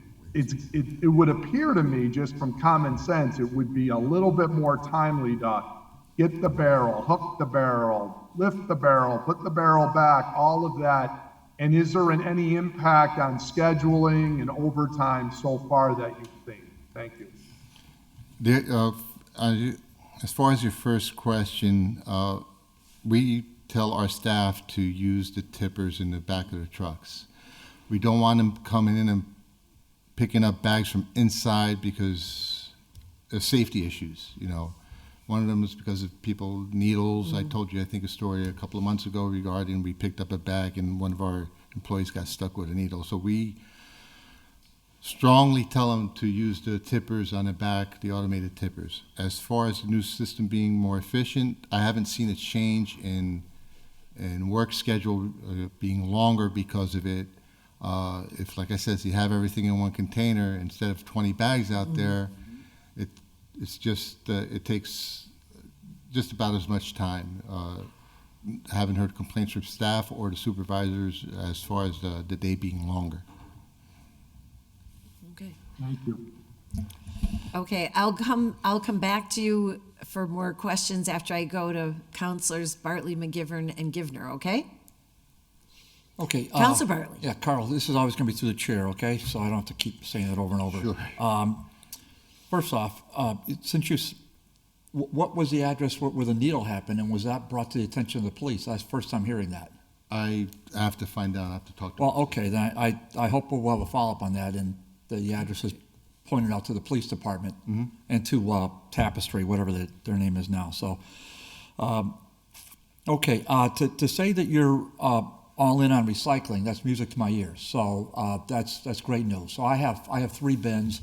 2 were given to me by Tim Price, and a third one I purchased on my own because I have so much recycling every twice a month. Okay, the 96-gallon deals, I put that out once a month now because they're so darn big. I don't need to track that out to the top of the hill every week. So I'm just anecdotal stuff, but I'm going to go into a couple of questions in a second. To say that you're going to swap out the 96 for the 64 and the 35, that is great news. But just remember that point because I'm going to come back to that in 1 second. In terms of the recycling, promotion and incentivization, and what is going on with that? So I want to. So that's going to have to be clear, and not too many citizens are going to be gung ho about. Well, we can save a couple of municipal dollars. There's got to be some kind of incentive. Hopefully that'll and promoting it. And then how are we at this point promoting having? You just mentioned the gentleman who came into the office yesterday. How did he know to come into the office? Did he just randomly call? He called our department. So are we promoting that? And we called our department, and we told them that he asked if he could have a smaller can. So he asked, but for him asking, what are we doing for promotion of the options for the 64 and the 35? We haven't really. We just asked everybody to go through a 90-day period to see if they like it. I think on the flyer it said also, on the flyer that we put out, I didn't bring a flyer with me, but also to give it the 96-gallon, 95-gallon to try. Then after 90 days, let us know. I've got to be honest, I didn't see that, but if I'm given a flyer or anything to that sort, I'll promote it. I've got at least 1,300 emails on my I think it's even on our week, Facebook page. It might have been on our Facebook page and also on our... I'm not saying I did it now, but I'm just saying just consider it. I'm not saying do it. I'm just saying consider it. Because that is important. Now, just back to recycling. So because that has never been the case with any recycling swapping out. So I can't tell you how many times I've had to if you want a new bin, you got to bring the old one, go down to 63 Canal and pay your $5 and get a new one. We don't swap anything out for recycling. We don't. I'm just saying, Carl, just for your consideration. This is not accusatorial because the accusatorial should have happened with the going to the single stream just because they felt like it, and with no notice to us. Oh, by the way, Madam Chair, if I may, I did want to note that we do have our Ward 2 elect here, and we do have a member of the Recycling Committee here as well. Oh, so this welcome, Carmen. I should have recognized you earlier. Mr. O'Connor. And hello, Mr. O'Connor. So relative to, if you want to promote recycling, if you start telling people, well, we'll start swapping these broken down, dilapidated bins that I see all over Elmwood, and people are trying their best to recycle, and stuffing materials in there with a broken bin. Why doesn't the supervisor go around, take note of that, bring it back to your attention, and then get new ones out to them? We don't provide totes for recycling. I got that. But that if we want to incentivize recycling, which is what your premise was today, that is for your consideration, that we ought to provide totes, we ought to provide bins, and we ought to swap them out. If you want to incentivize, you want to promote recycling. I understand, but Councilor Bartley, when you were here about 7 months ago when we had that presentation, I said the first phase was the garbage, and then the second phase for the totes were going to be the recycling. I already reached out to the same company that we got the garbage totes to give me a budget number, and I have that at my office and I plan to put it in for next year's budget. Right. So we will be doing the same thing for recycling. instead of one per household, obviously be two per household because we're dual stream. We do not provide totes to residents as of now. They come in and purchase one of those small bins at DPW.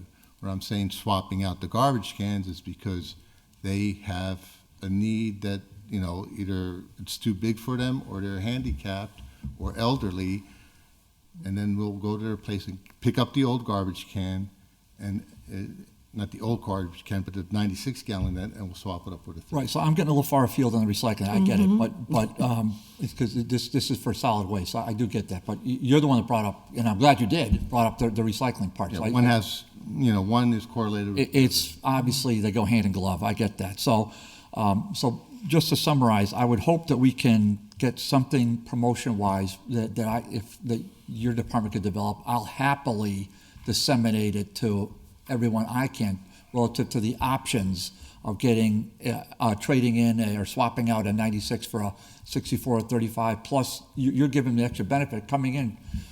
Go to Canal Street and take a look at yourself, and I'm sure you've got it on the website as well. So you can also point out to that. Can I just answer your one question about promotion and what we're doing here? We have a recycling coordinator who started in September, mid-September, when this rollout came out. As soon as we assigned a recycling coordinator, we started with our recycling committee. And Mr. O'Connor, we had our first meeting early November. So they're helping us come up with ideas to incentivize and promote recycling as part of the committee. Also, what we're planning on doing is having our recycling coordinator, as far as educating the public, it starts with the grassroots. And what I mean by grassroots, it starts with kids in the school systems, in schools, in elementary school, in middle school. Because I always tell this story about my daughter.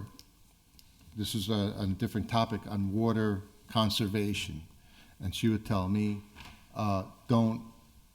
if she sees me running the tap as I'm running the dishes and leaving the dishes, and she says, "Dad, what are you doing? They taught us in school not to keep on running the water."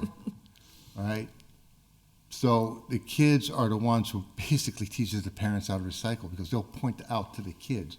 So one of our next steps, as far as incentivizing and public outreach, is reaching out to the school systems.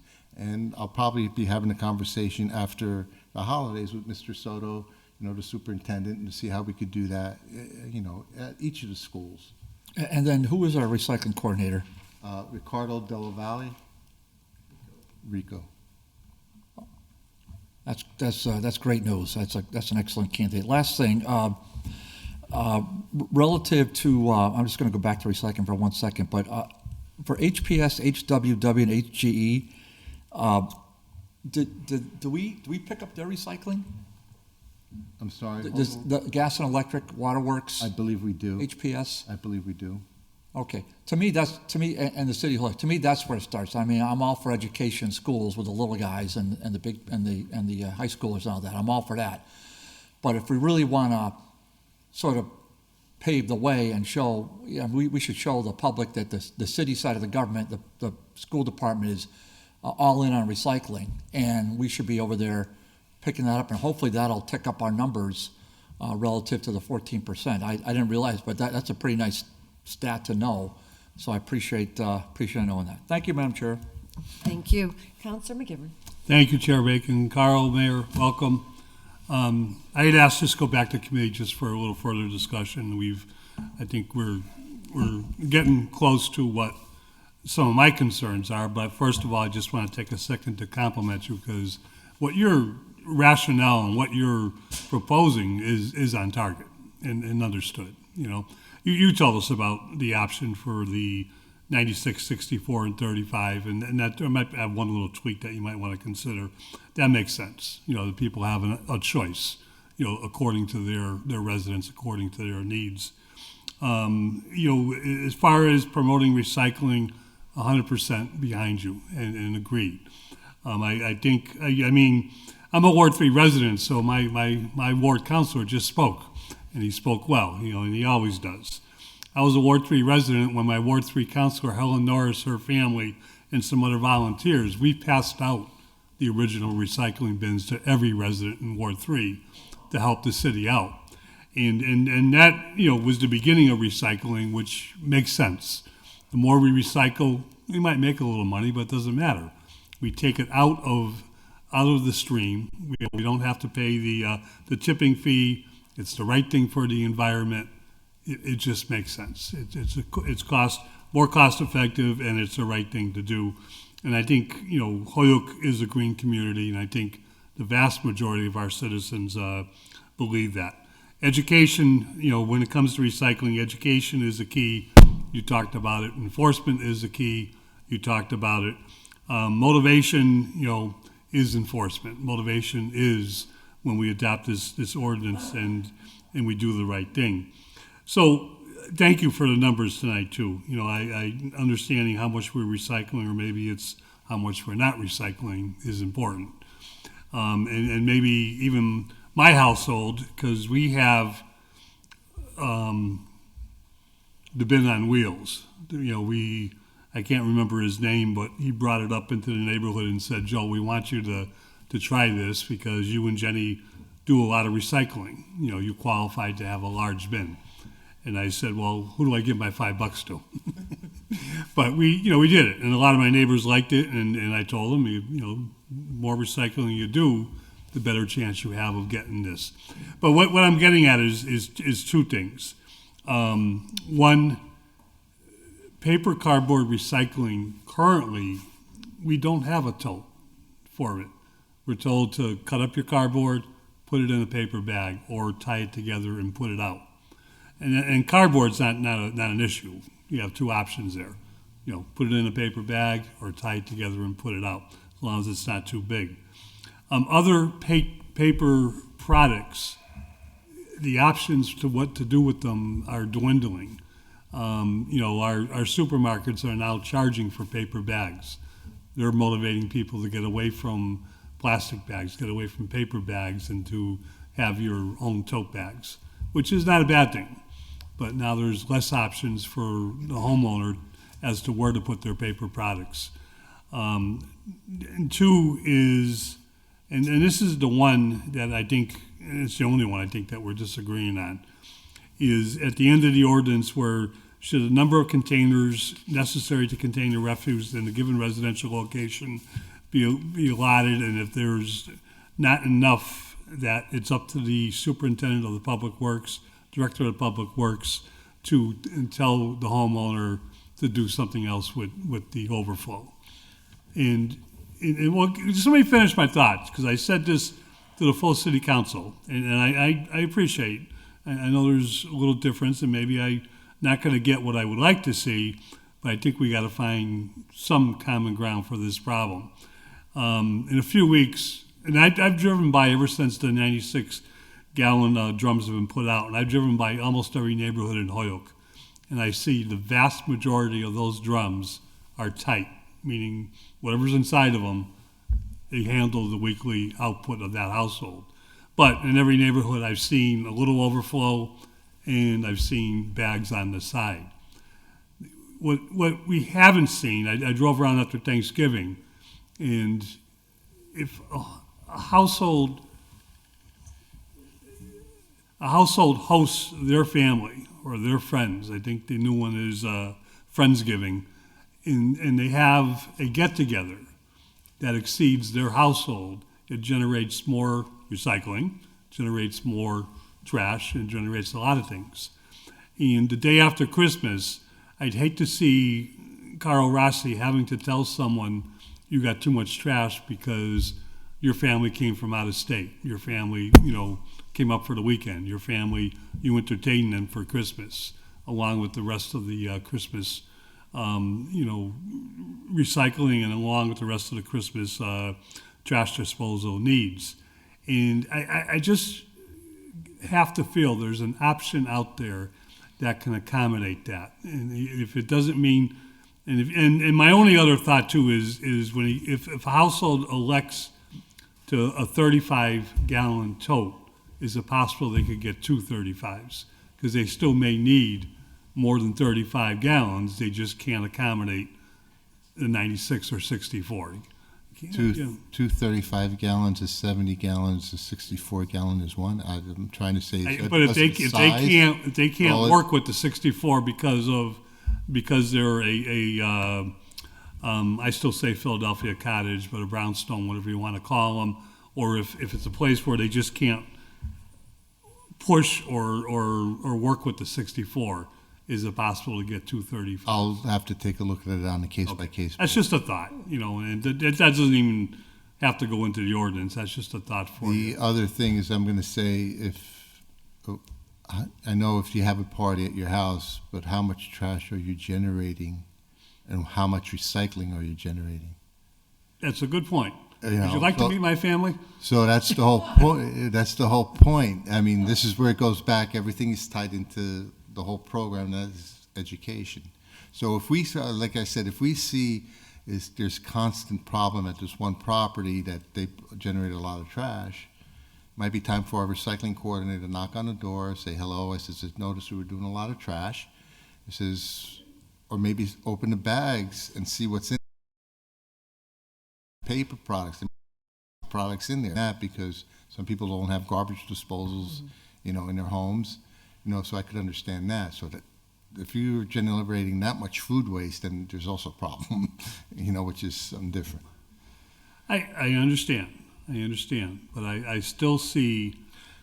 But I think they might have to double check this, but I think they also have the option to come to our DPW dump or dump. You did mention that, and that's always been an option. So let me ask you a question, because I haven't gotten a renewed card for the dump in a long time, and usually when that was implemented, when that was initiated, it was about an option for bulk disposal, which is a great option.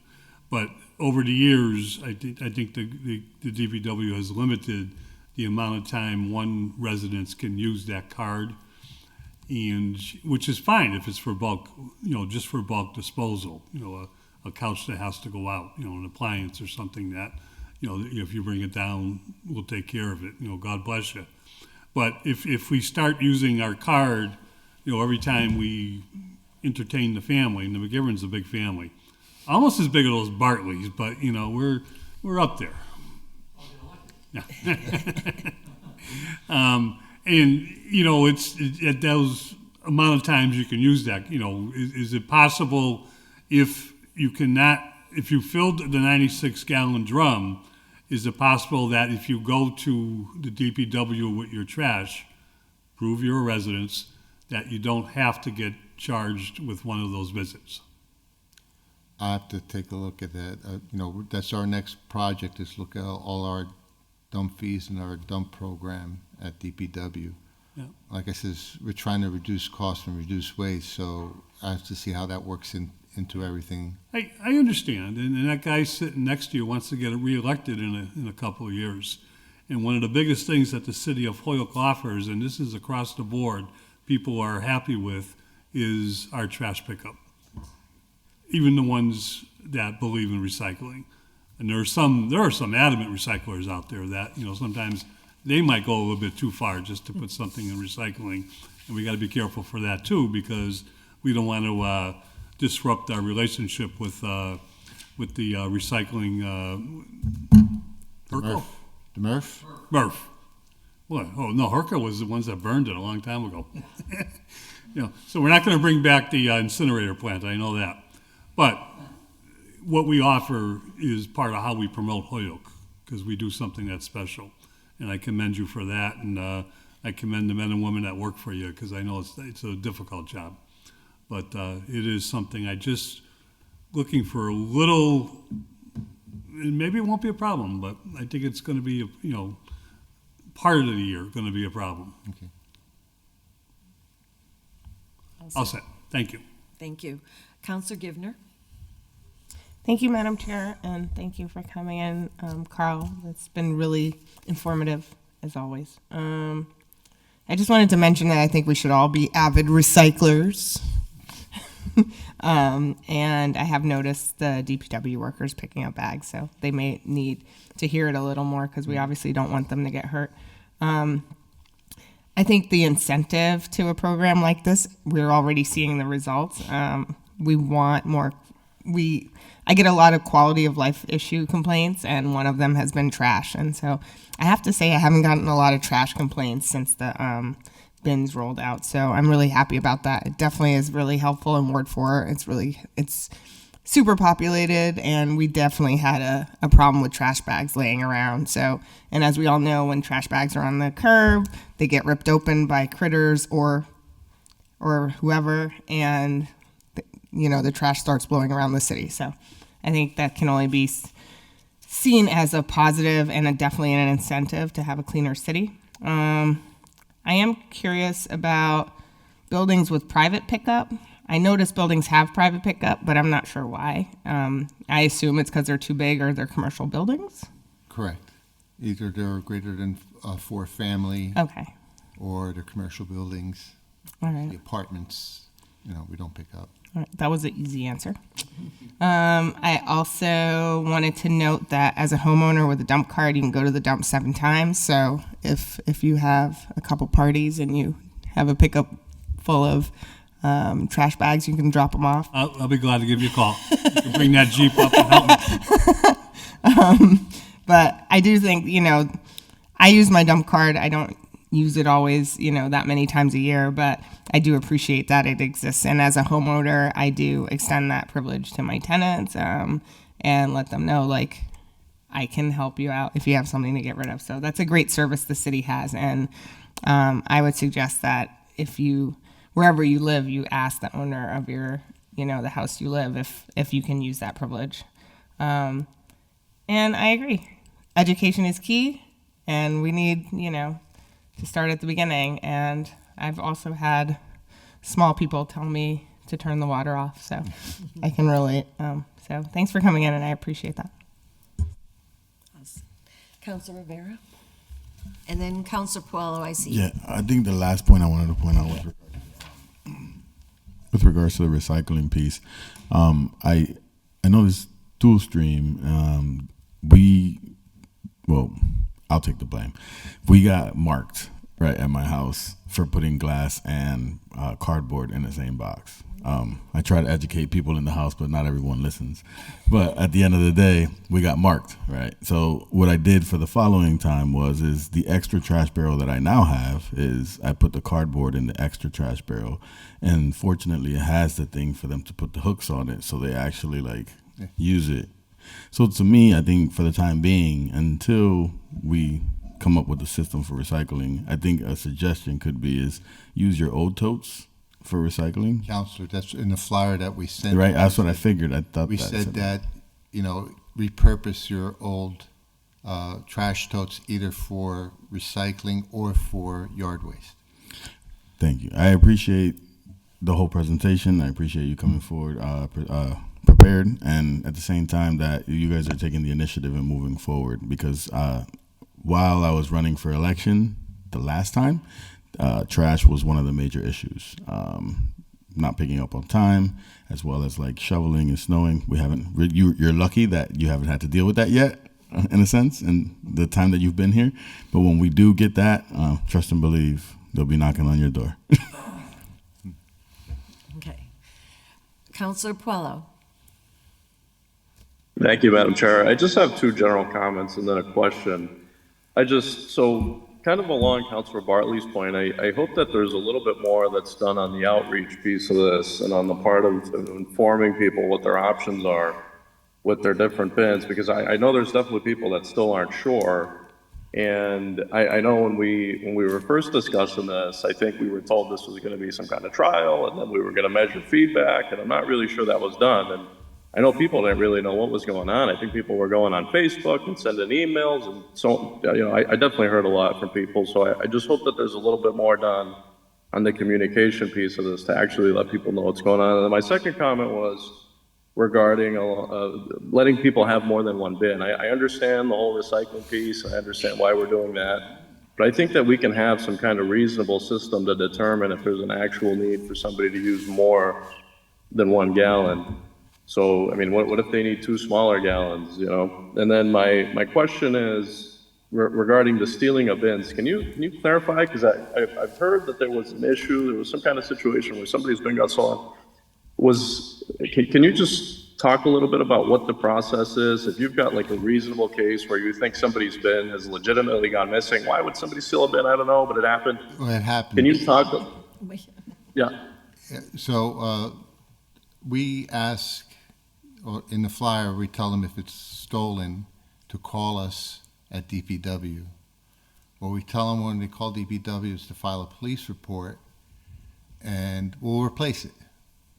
Okay, this happened. I saw it on Hello Holyoke this past weekend. I like to watch and see what the community's saying and what the concerns are. And that was one of the questions. They got their cart stolen, and our trustee recycling coordinator was the one who responded back and says, do a police report, call DPW, we'll replace it for you.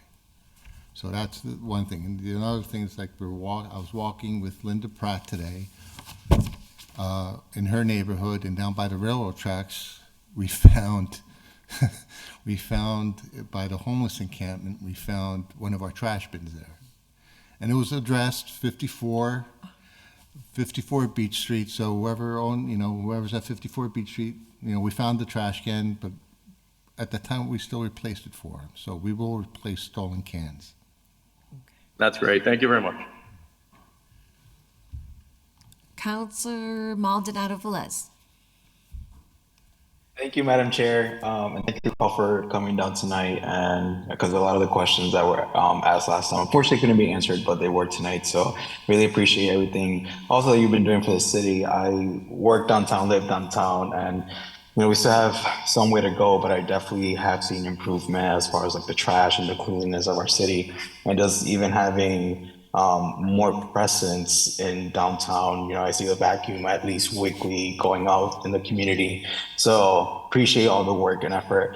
My question tonight, a lot of the other councilors asked the questions around the waste, but I do have a question. As a renter, is there access for renters for the bulk waste? I understand, Councilor Gibbon just pointed it out, and I know there's a way, like I can ask my landlord, which luckily I do have a close relationship with my landlord. I'm sure she'll let me use the waste, but for those tenants, residents that may not have that communication, is there a way for them to access bulk waste through the city? That's my question. Yeah, it would have to be through the landlord and use their bulk card.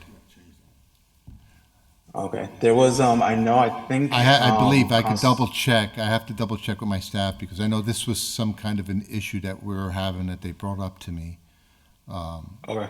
Okay, but I'll double check and get back to you on that one. For sure, that'd be great. I know Councilor Gladys LeBron Martinez, when she was on, I remember her filing an order to all renters, and I just wasn't sure where that ended up, so that's really where my question is, and you can find out. Yeah, that'd be great. Thank you. Councilor Rivera. Yeah, just to add to that real quick. Yeah, and I get it. So I guess for the renter pieces, because not every landlord is a present landlord in Holyoke. We have some landlords that are out of town that live far away, and for them to actually come physically to pick up the card is difficult. So I think maybe trying to figure out how to navigate that. Because even with me, I'm not actually on the deed at the house, in my house, and my wife had to take a day off of work to go pick up the card. They wouldn't allow me to do it. So, that's a great point to bring up, Councilor Maldonado. Thank you. Now, I did see that we had a couple members from the committee, the citizen committee that's been looking at this, so I didn't know. I see Libby Hernandez had her hand up earlier. I don't see it up now, and Mr. O'Connor's in the chambers. Here for the education. Okay, great. Okay, just checking in, because I had seen Libby's hand earlier. Is she on the committee too? She's on the Board of Public Works. Oh, as a board member, so I wasn't sure which hat she was wearing in that regard. Thank you, Counselor. Yes. I'm all set. I had my hand up earlier, but everything has been clarified throughout all the discussion. Okay. Thank you so much. Okay, great. Thank you. All right. I guess I just have a couple of questions, and One of them has to do with the yard waste, which I guess is over in a separate section from the rubbish. But one of the things that has impacted it was the number of barrels, which was over in this section.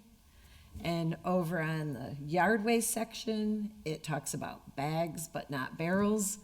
And over the years, and with the transition we were doing, I believe the flyer said you could use your old trash barrels for the yard waste. Correct.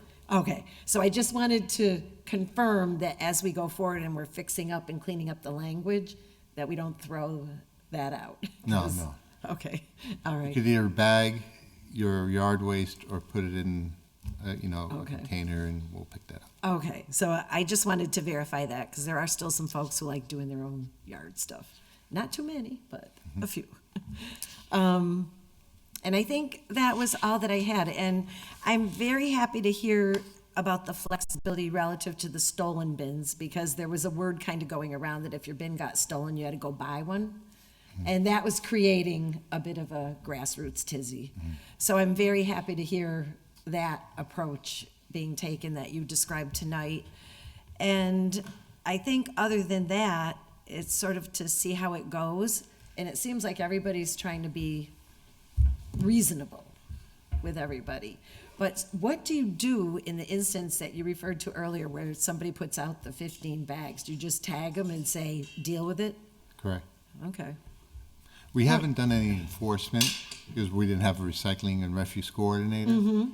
And that's the way the city has been used to doing it. Right, right. You know, and even, like I told you, in the ordinance, it doesn't say, it says it has to be in the container. Right.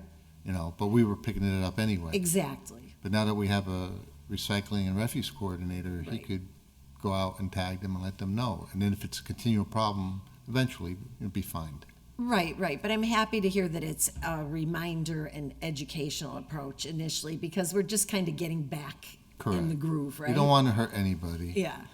Yeah, appreciate it. Quick question on that.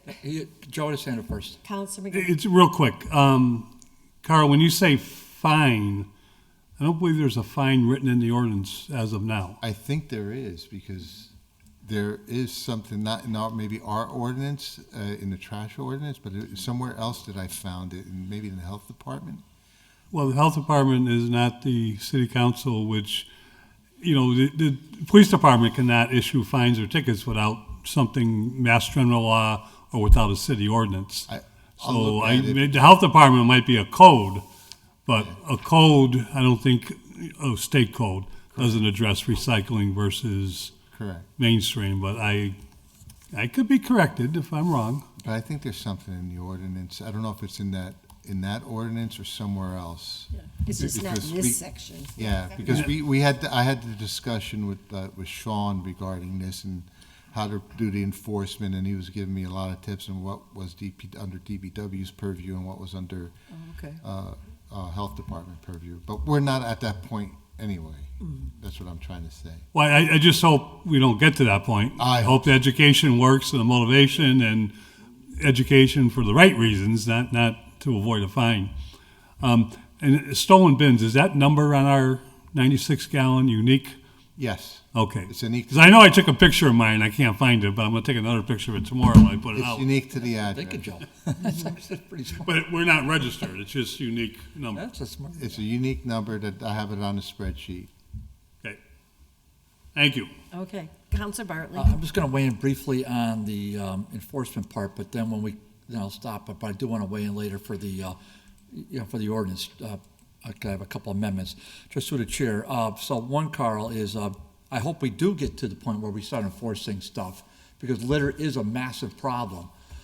But along those lines, I would just humbly ask that your recycling coordinator doesn't knock at a door without a police presence nearby. You mentioned Sean. Well, Sean has inspectors going around with a uniformed officer. So I don't want our employees who don't have a badge and a gun to go up, knock on a door, and find a very uncomfortable situation when they're only just trying to do their job. That is regularly come to my attention. I filed an order at the last meeting concerning our parking enforcement crew. I mean, threatened with knives. I mean, and it's a pretty scary situation. So I'm hopeful we'll have a hearing on that at some point when the calendar turns. So I certainly don't want public works employees, recycling coordinators, to try to do enforcement unless they're with a uniformed police officer, frankly. So I ask you to consider that seriously. Thank you. Councilor Jourdain. Yes, thank you. I'm going to stay with the theme of enforcement and that's related to the issue about, and it was cited earlier in the conversation about the illegal dumping. You know, while we're clearly seeing people that are leaving bags and bags and bags of trash, I don't know, about you, but as we're driving the streets doing the trash pickup, we got to be seeing people leaving all these furniture and different debris out on the street.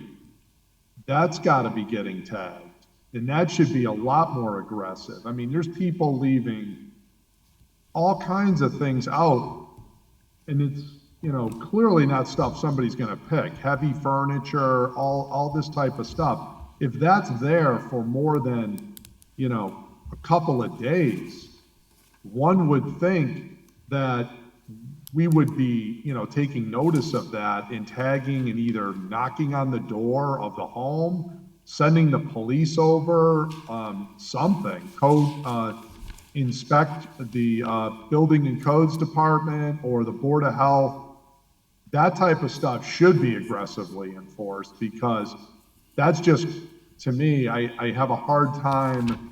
If that stuff is sitting out there sometimes for weeks, I've seen in certain neighborhoods, large items, it's not, clearly no one's coming by to pick it up for free. And some of the stuff is sitting out in the rain. It's in no condition to even be picked up. That stuff's got to be, you know, jumped on. So I wonder, is the DPW, while you're on the, you know, picking up of, you know, enforcing the stuff about people not putting their trash in barrels, also enforcing those type of rules? Counselor, yeah, just Mayor Garcia here. What we're unfolding here is a much more coordinated and strategic approach in how they mitigate and enforce trash and recycling practices.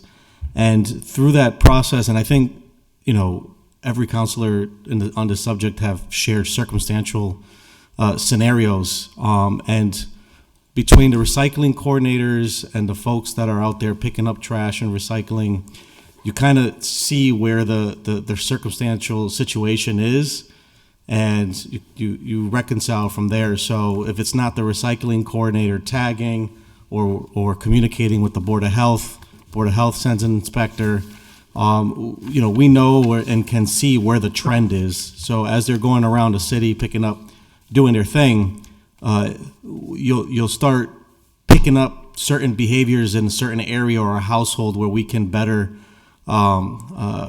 navigate or respond to that particular issue. And also the flex squad on the weekends, they do sweeps and try to make note of where those particular issues are transpiring and taking place, so that the Board of Health is sending, again, not, you know, like we've heard Sean in front of us before, not necessarily finding people yet. I think that's like the last case scenario if we can't change a behavior, but hey, bringing folks in and saying, hey, this is the bylaw, this is what we expect, this is what you need to do, or this is going to happen. And more often than ever, actually, always people come around and comply accordingly. So through the systems that's being implemented, I think what we're going to see is that in time, the culture and the behaviors are going to start shifting. I appreciate that, Mayor. You know, it's a deeper topic. Obviously, I'm keeping my comments limited to the trash, obviously, and the illegal dumping that people do right in front of their homes in some instances. Yeah. Of course, the bigger issue, which I'll file an order on later, that I also see is you see clearly abandoned properties on main roads, abandoned cars. There's one on South Street, I'll just give as a for example. I mean, it's one of the busiest streets in the city, yet you've basically got an abandoned property right next to a gas station with umpteen numbers of abandoned cars, some of them right on the lawn. And I'm saying the house is literally falling apart, and yet that just keeps going on for years and years and years. And I'm like, how does nobody notice that? But it's going to be things like that we'll figure out together. And I know we only have so much resources, but it isn't like it's going on for 2 weeks or something. It's like years. But let me turn back to the other discussion, which is about the stolen barrels. So clearly, I think you've got a good idea and a good program and answer on the stolen ones. What about the ones that are damaged? If somebody, is it going to be the same sort of understanding approach if some of the folks, either they're leaving them out or they get damaged or whatever, there is someone that they could turn to there to tell their story to at the DPW if it really is circumstances beyond their control. I mean, now I'm wondering, we'll have to build this in the budget at some point because these are kind of city-owned program now, so I guess we're responsible. We made this big investment of all these barrels, like $250,000 we spent on this. I guess everything's shiny and bright now, but as barrels break, as lids fall off, as wheels fall off, I'm assuming we're keeping some sort of supply, and if people have legitimate reasons to say, 2 years from now, my barrel's all banged up, the wheel falls off, I can give you my story as to, this wasn't my fault and I can get a replacement. Is that mechanism, we're envisioning will be built in? Yes, we have extra totes as far as the 96-gallon totes totes go. As far as 2 years from now, I mean these totes are meant to last a longer time than just 2 years. So we're saying if something's broken and fixed, that's normal wear and tear, And what would you do if your own garbage can broke? You get one free from the city. The next one, if it's normal wear and tear or age, you have the option that you need to buy another one. But obviously, if there's something that happened in the first 6 months or the first year, we would take that into consideration. We won't tell anybody to buy a tote right away. Right. Obviously, I just want to have discretion, whether it's the neighbor backed into it, a street plow hit it. I mean, you could think of a whole sundry of things. I agree. These totes should last a long time. But I'm just invariably, I know such as it is, how these things work, and just that we have a mechanism to address them is what I'm just trying to point out. Okay. I think that was my main thing. I do think that we should have some level of flexibility, though, in terms of giving you some authority in this to have judgment calls on things that we won't think of or consider, and we have to trust your judgment. And maybe with some sort of appeal process to the DPW commission or something, if a citizen feels they're not being treated fairly in this program, I like to just sort of build a couple sentences in at the end that they can tell their story of that we can't even think of tonight as to what happened, and create some sort of mechanism that you have a certain level of discretion to work and help citizens. Yeah, I agree with that. I don't see nothing wrong with that. I mean, they could go to the DPW, the Board of Public Works, and for appeal if they don't like my decision. That's something that But like I says, I don't see it ever getting to that point. You know, it might, but I never really do, because I don't want, like I says, I work for the residents, you know, they pay my salary, you know, and I'm not looking to hurt anybody here. I want to do what's best for the city, so I'm not gonna, I think me and you are both on the same understanding on this. Oh, absolutely. Yeah, no, I think those type of circumstances could be rare. It could be something where somebody says something like, I'm just totally hypothetical. I can't even imagine a scenario, but, you know, I have a temporary disability for 6 months and all I have is stairs in front of my house and I can't even do the 35-gallon barrel. So for 6 months, can I use something else or put my one bag of trash or something? I'm just saying there's some situation or scenario. I just want to make sure we build a mechanism that isn't too rigid. Rigid, you know, you need to have rules, but also for those unique circumstances, we're counting on your good judgment too. Yes, I'd like to speak to Councilor McGivern for a second. I just got a text. Renters can get a dump card. No, can. I thought I remembered that they could. Yeah, I just didn't remember.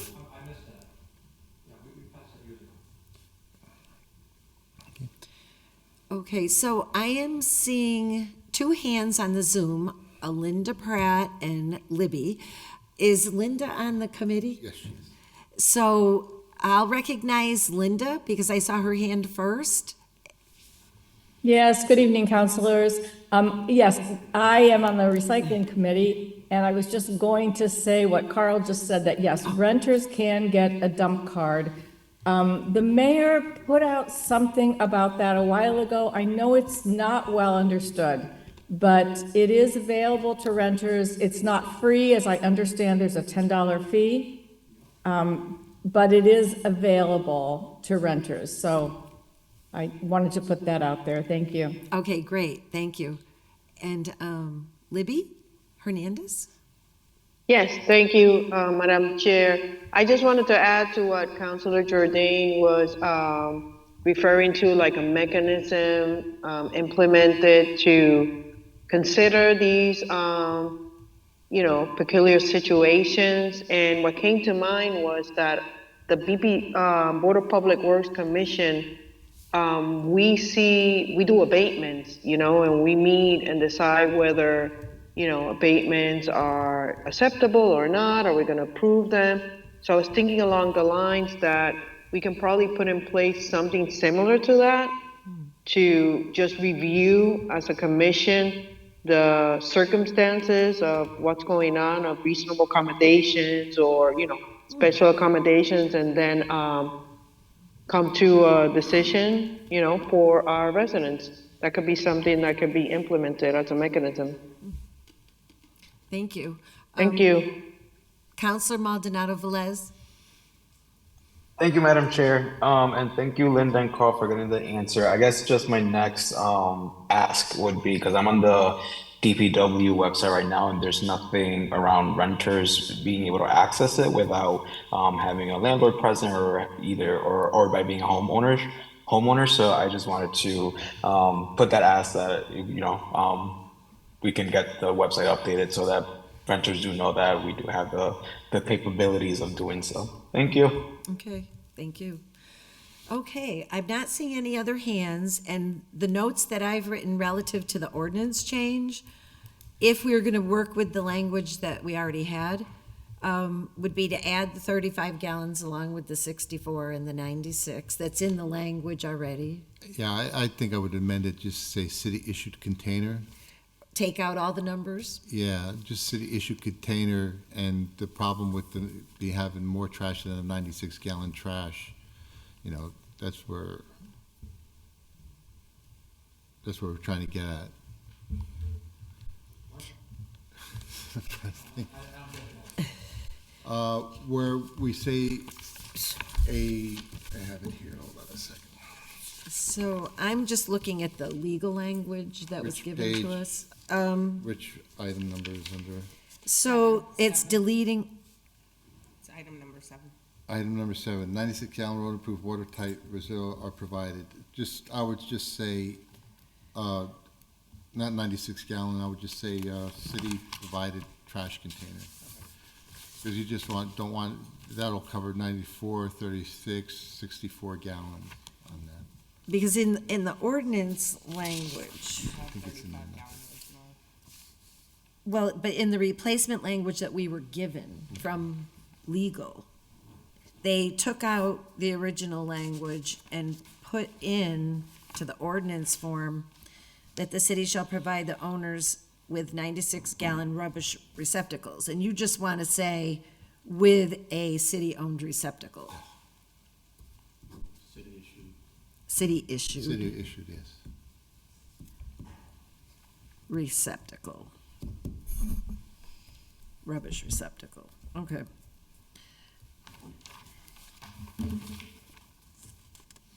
And leave in the following manner: 1 for single, 2, 3, 4.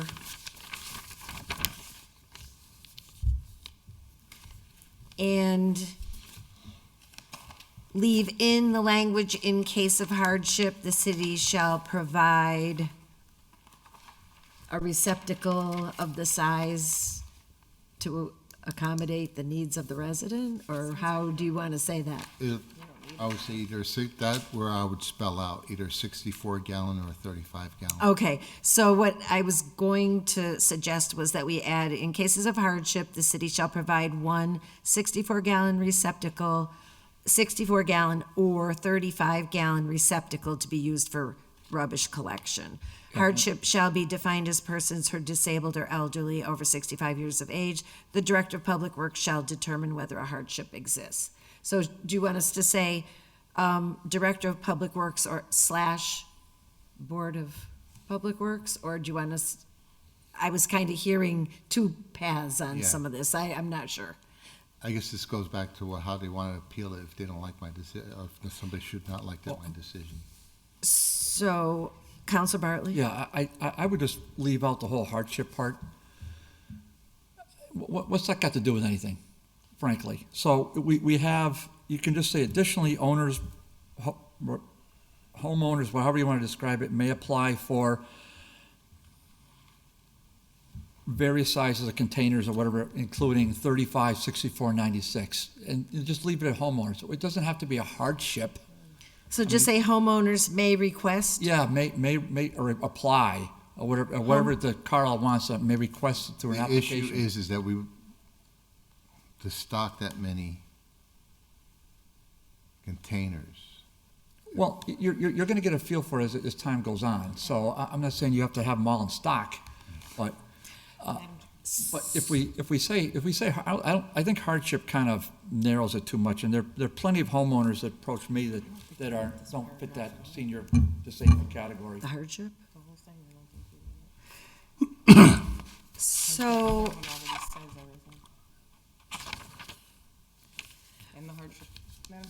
well, Councilor Givner, yes, but we don't reference the sizes at all in the first part. Right. I'm just saying that I don't think we need to reference them ever, and we don't need to reference the hardship because any kind of program would be through the marketing of the DPW when it's being rolled out. That's my understanding anyway. So I'm just curious whether or not we need that paragraph at all. But you're committed to having 64, 35, and 96, right? Yeah. So I just think it's for clarity for people knowing what's available and what they could get. Right, So, but if something changes, then we have to change the ordinance again. I'm just saying this is a way to clean it up so we don't have to deal with that at all. Well, they're meant to last 5 or 10 years, right? Hopefully. But Changing the ordinance shouldn't be a big thing on that one. It would help for clarification. So how about if we just say homeowners may request etc., whatever. Maybe request a 64 or 35-gallon receptacle if needed. And that the Madam Chair. Director of Public Works will determine the result. Was that Councilor Maldonado Velez? Yes, it was. Okay. Thank you, Madam Chair. I think I'm sort of following Councilor Givner's thinking on this one, where, you know, if for some reason we go from 64-gallon receptacles in 5 years to 60-gallon receptacles or whatever different number it is, I think getting rid of the numbers completely so that, I guess on the policy side, you know, the DPW can every year announce which sort of different gallon receptacles are available, but to have it in our ordinance, I don't think it's necessary. But I do agree with Councilor Bartley with like the hardship part of it. I think if a community member is asking for an alternate or a different gallon size, like that should just be it. So that's just my thinking with that. Thank you. Oh, okay, thank you. So how about if we go this way? Homeowners may request a smaller rubbish receptacle. That sounds amazing. And the Director of Public Works shall determine the availability. Well, the director doesn't determine, it's just based upon availability. Yeah. He doesn't determine that. Well, if it is available. Yeah. It's based on availability. Yeah, that's great. Based on availability. Smaller size is a good compromise. So, and then when you get to section 2, I'll just have a comment. Councilor Jourdain, Yeah, I like the comments everybody's making here. More general, the better. And I would also say, we also have to consider you might need a bigger barrel, because don't forget now, these barrels go with the home. So if I buy a house that has, you know, a home from one senior who was living at a house, and now I come in with a family of 6, I'm going to want to upsize my barrel from 35 to 96. So you just say alternate sizes. Alternates. Okay, let's just say alternate sizes. I mean, the reason why we go through a million freaking hypotheticals. I mean, I just want to say, listen, there's an understanding. If somebody buys a home, I know I'm right, from a senior who only used 35-gallon trash can, and they buy a home, and they says, "Oh, we just bought our house. We want to swap out a 35 for 94 or 95." You know, I mean, to me, that's common sense, that we will definitely provide for that. so we'll just say a homeowner may request an alternate size rubbish container. yeah. And Linda, just my last comment, if I may. Councilor Bartley. Yeah, and so this is something I brought up at the last hearing, and it's no slight on Carl at all, okay?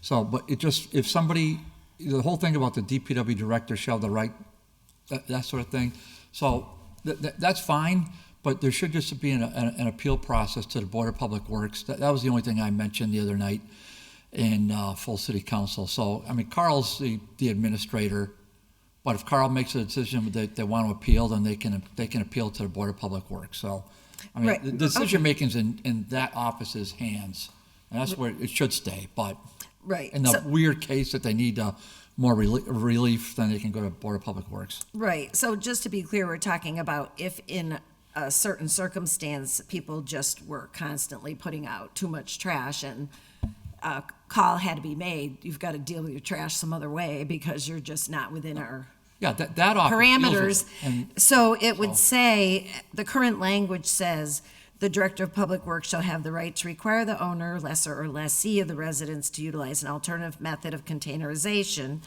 And I hear you suggesting that the Board of Public Works would hear any. You say any aggrieved party can appeal to the Board of Public Works. Okay. Simple as that. But, I mean, that's probably never going to happen. But Carl's, that office has to deal with it. And that would come under the abatements that Libby was talking about. There you go. Right?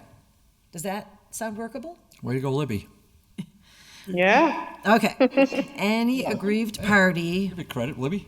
can appeal to Thank Board of you. Public Works. Okay.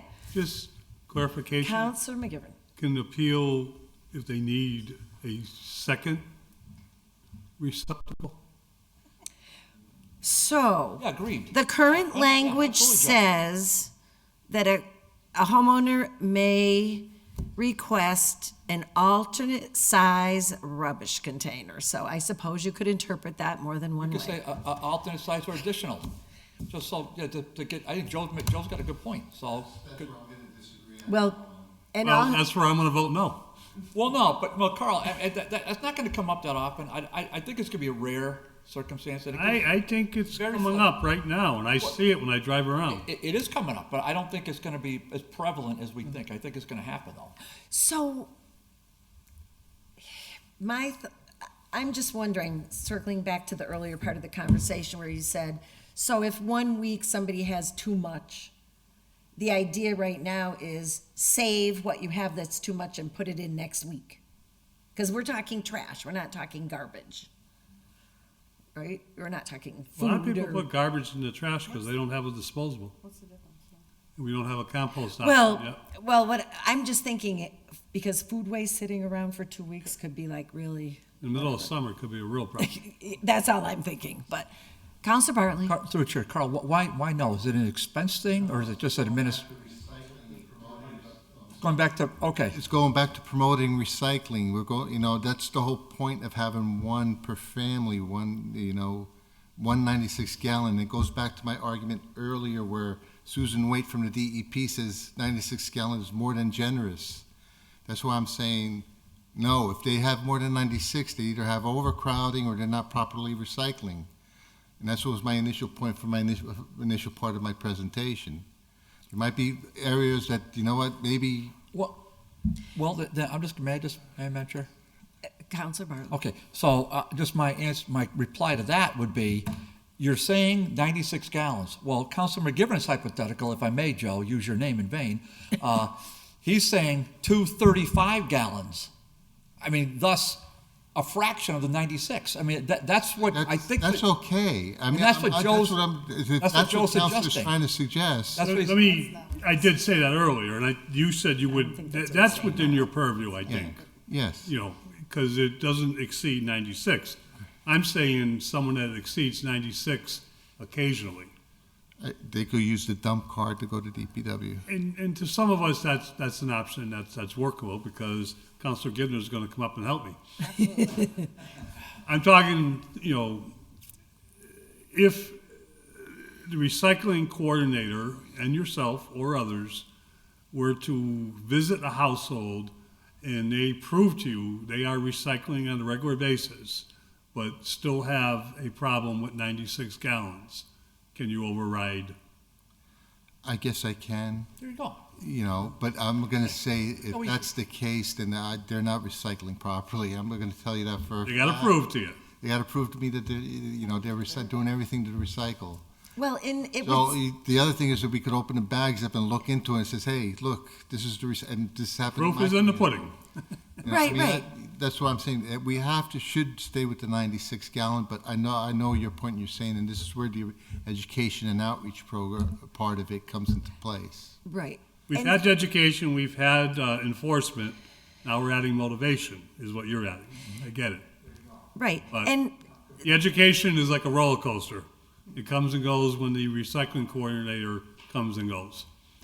Right. But I would note that under this section of the ordinance where it says, should the number of containers necessary at a given residential location exceed the allotted number of 96 gallon containers on a weekly basis, that's not very well written because it's not the number of containers, it's the container, but whatever. That the Director of Public Works shall have the right to require the owner to utilize an alternate method, but we've written in an appeal process. So it seems that in that example, the person would have access to this process, right? And so then there's a path for resolution, the way we've got it in here now. Whereas before there was no, just yes or no. It's getting better. Now there's a path. Councilor Bartley. Getting better. And all the points are outstanding. I would just say, to Carl's point, I'm not saying it's a mission statement, but we could say at the top of that section of the ordinance, it is the City of Holyoke's stated goal that no family should have in excess of a 96 gallon trash bin. However, there might be exigent circumstances, and that could be an application. But we should state our goal that because we want to promote recycling, and we should, and that our solid waste should be max 96 gallons. Well, I That's see my that take. as a DPW policy Well, matter, but. fine. I mean, well, you not can, but a you matter can of stay right in the ordinance, though. But Counselor Jordan,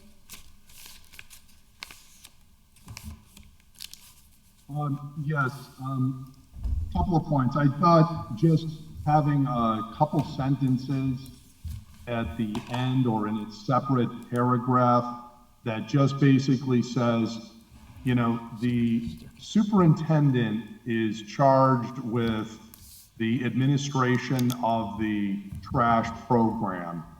And if any decision of the superintendent is appealable to the Board of Public Works. Just something like that it is, period. You know, he's in charge, or she, but at the other hand, any decision, who knows what that decision could be, is appealable to the board. And, you know, they're the representatives of the mayor, so, you know, they should be able to weigh in and look out for citizens if they feel he or she is being unreasonable. So as far as that goes, and yeah, I think it should say receptacle or receptacles. So if there is a scenario where a second one is warranted, the superintendent and the board will figure it out. And I don't think there's going to be a long line of people that are going to make justified reasons for the second barrel, but if they do, they should have their right to go before the board and say their piece. I don't think there's going to be a long list, so I don't think it's going to disturb the city's overall recycling efforts. But if there are unique circumstances, at least it's an avenue available to them. So I think that makes everybody happy. okay, so the note I've noted down, and we have changed his title to director, so throughout we'll just refer to director, is the director is in charge of the administration of the trash system? Program. Decisions can be appealed to the Board of Public Works. Any decision of the director can be appealed to the Board of Public Works.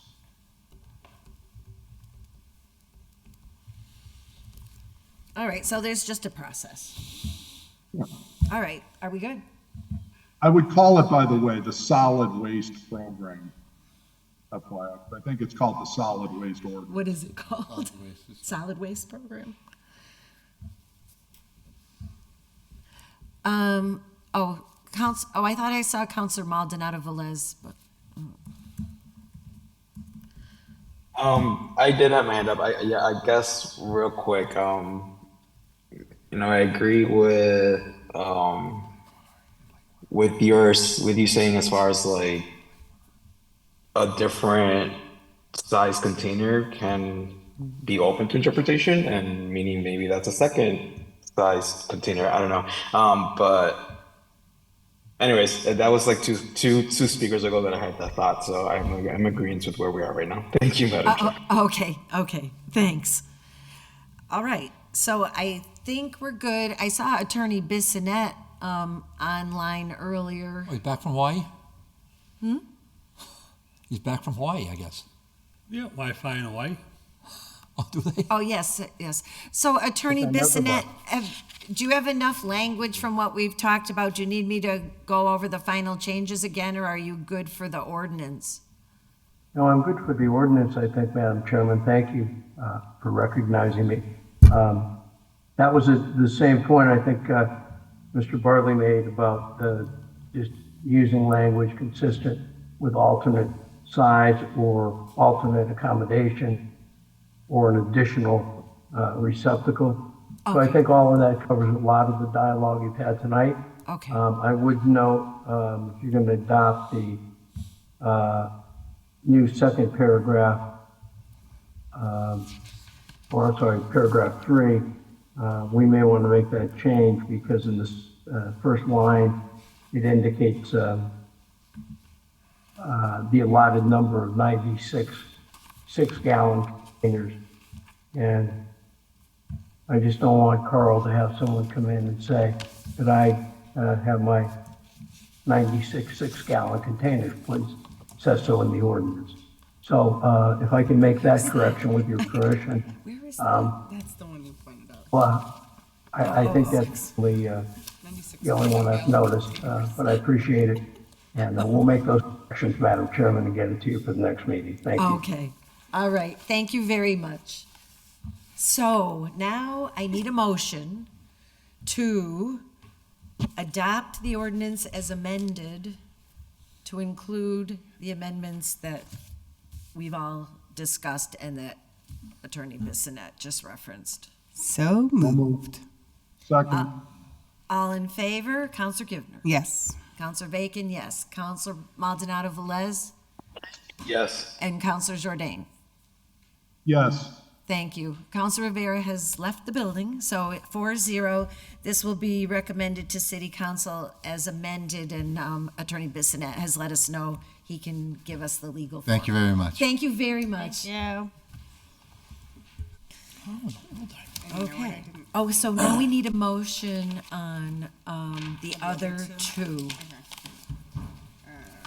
That they be complied with. So I'd like to make a motion that items 5 and 6 be complied with. Second. All in favor? Counselor Givner? Yes. Counselor Bacon, yes. Counselor Maldonado Velez? Yes. Counselor Jourdain? Yes.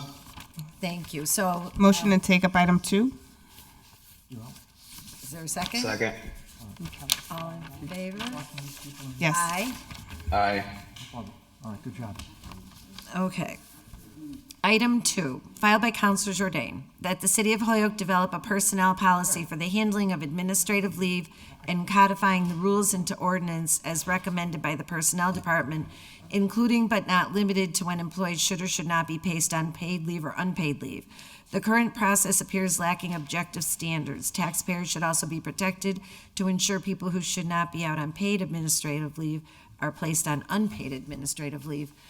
Kelly was here earlier. Oh, she's still here. Oh, sorry, Kelly. I would have taken those up together if I had thought quickly enough. Okay. Earlier, but It was an interesting conversation. sorry about that.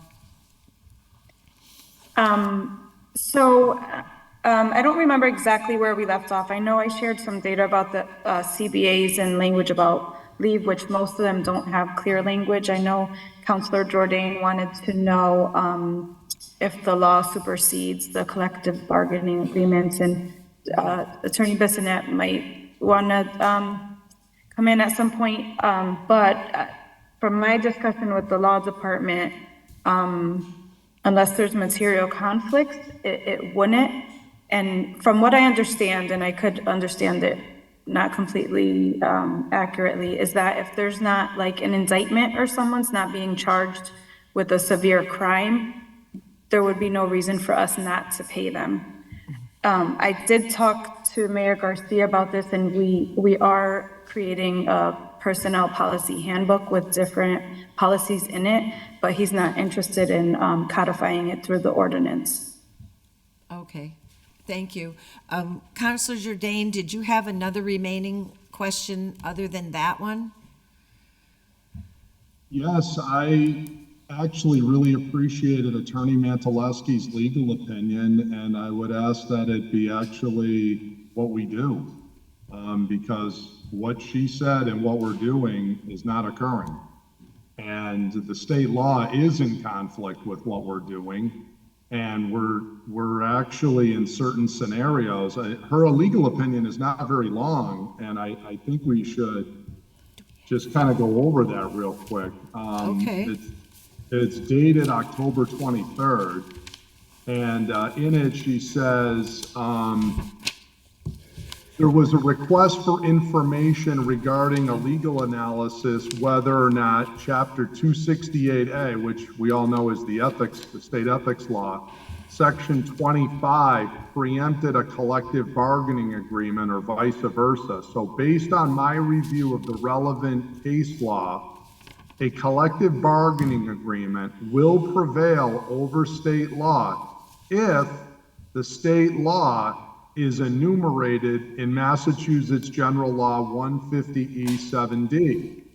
If the state law is not enumerated, then the courts look at whether there's a material conflict that exists between the state law and the collective bargaining agreement. And if there is a conflict, the state law prevails. Okay? So then she goes on to say, in this case, 268A 25 is not a statute that is enumerated in 150E7D, and therefore a determination would need to be made if there is a material conflict.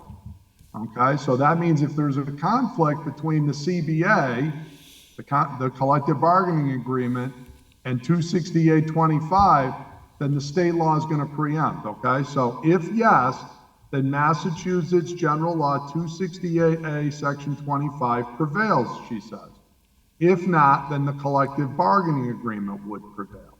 Okay, so then she goes on to say some case law about that.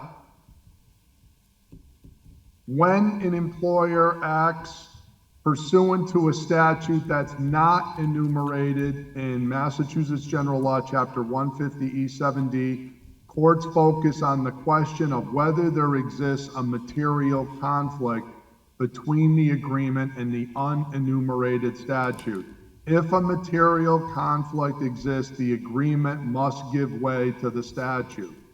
So then she goes, I hope this addresses your concerns, which she did, and it does. So her legal opinion, I thought, very short and sweet, nails exactly what my point is, and which means, what does 268A Section 25 tell us? Okay, so then we pull that up. And it gets into a whole situation about basically when people have to be suspended. And let's see if I'm going to try and do my best to read the relevant sections here. So to save some time.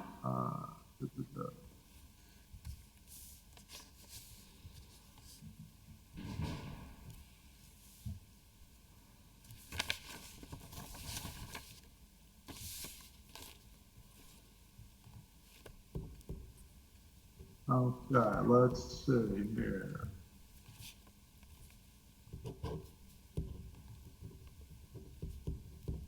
During any period, it's got a pretty sweeping definition of who's an officer or employee, is under indictment for misconduct in such office or employment, or for misconduct in any elected or appointed public office, trust, employment at any time held, they be suspended by the appointing authority. So it's, you must suspend. Must. Not discretionary, must. Whether or not such appointment was subject to approval in any manner. Then it talks about the notice the person's supposed to receive of that suspension. Such notice so given and delivered or sent shall automatically suspend the authority of that person to perform the duties of his office or employment until he is notified in like manner that his suspension has been removed.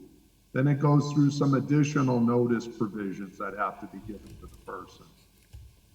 Any person so suspended shall not receive any compensation or salary during the period of suspension, nor shall the period of his suspension be counted in computing his sick leave or vacation or seniority, nor shall any person who retires from service while under such suspension be entitled to any pension, retirement benefits, notwithstanding any contrary provisions to the law.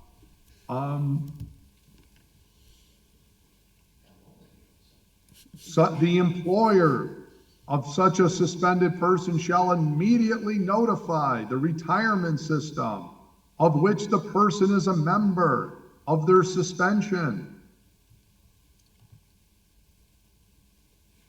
Then it goes on to say, just because they were suspended, that doesn't mean, in their criminal or civil case, that's to prejudice the courts in any way.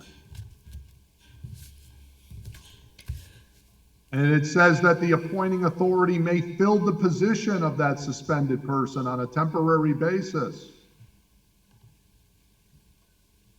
And then it goes on to say, if the criminal proceedings against the person suspended are terminated without a finding or a verdict of guilty on any charges on which he was indicted, his suspension shall forthwith be removed, and he shall receive all compensation or salary due him for the period of suspension, and the time of his suspension shall count for all of their leave benefits and creditable for retirement. So that's what the state statute says. So my question, let me just say, what my concern is, when we were talking about this topic, I never heard any discussion heretofore about this state law, which I want to make sure we're, one, aware of this state law, and two, if we have people that are in office and they're being charged with crimes related to misconduct in their office or employment, okay? Like, I don't know, I'm a police officer and I'm accused of committing XYZ crimes. It isn't, well, if it's a misdemeanor, we do this. And if it's a felony, we do that. That's not what the state law says. I'm hearing all these things about we evaluate it on an individual case and we do this and we look to what the collective bargaining agreements tell us. And in this department, it's this, and in this department, it's that. If it's related to what this state statute says, I just want to make sure this statute, we're, one, aware of it, and two, this is all happening. And then if there's something that's not in the state statute, then maybe there is ambiguity and we can default to these other rules, as Attorney Mantaleski correctly points out. So I'm just making sure that we're following the state law. And what I was kind of hearing and the review of the CBAs, I don't know how you could have a review of the CBAs without a review of what the state law is. And I just think, as we're thinking about this whole policy, this isn't really quite as murky and ambiguous as it's sort of originally believed to be. And I'm wondering if certain people who were out on charges really should have been out on paid leave.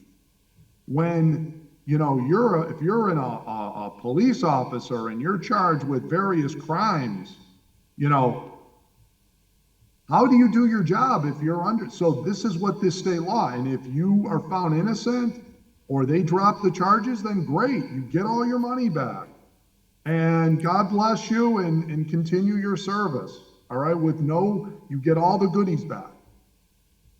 But if you're not found guilty and you are found, you're ultimately convicted of these things, then sorry, you don't get the money, right? And my concern is it seems like a lot of folks are out on all these extended paid leaves when these type of situations are occurring. And as I was starting to do some research, I want to just point these things out to the people in charge that they need to be aware of these, because I'm not seeing this statute ever entering into the equation. So I'm just passing my research along to personnel and the mayor and the police chief or fire chief or whoever these things might occur to, and take a look at this and just make sure what we're doing is following the law and Attorney Mantaleski's opinion. Thank you. Thank you, Councilor Jourdain. And for those of us who aren't attorneys, you said a part at the beginning of the reading of that law about if the person is indicted. So what would that mean in practical terms? But what does it mean? Does it mean they're arrested? Does it mean... It's an allegation. Oh, that's all an indictment is? Simple as that. It's an charge? allegation. Oh. It's an Oh, allegation okay. that has not been All proven. right, I thought it was something beyond No, a charge. It's simply allegation by the Okay. Commonwealth or the whatever it is. All right, all right, well, thank you. I just wasn't sure if there was a different level. Okay. All right, well, thank you for that. And so what is your pleasure as the maker of the order relative to this, Counselor Jourdain? I would like to see personnel work with the law department to develop a policy relative to administrative leave. I want to make sure we're not paying people we shouldn't be paying. Yeah. Because my concern as a taxpayer, and I think I've listened to a number of taxpayers, especially since it was an election year, so people are more willing to give you their opinions on things. You know, they read things in the newspaper and they're wondering like, okay, you know, if this person's found not guilty, okay, great, give them all their money back.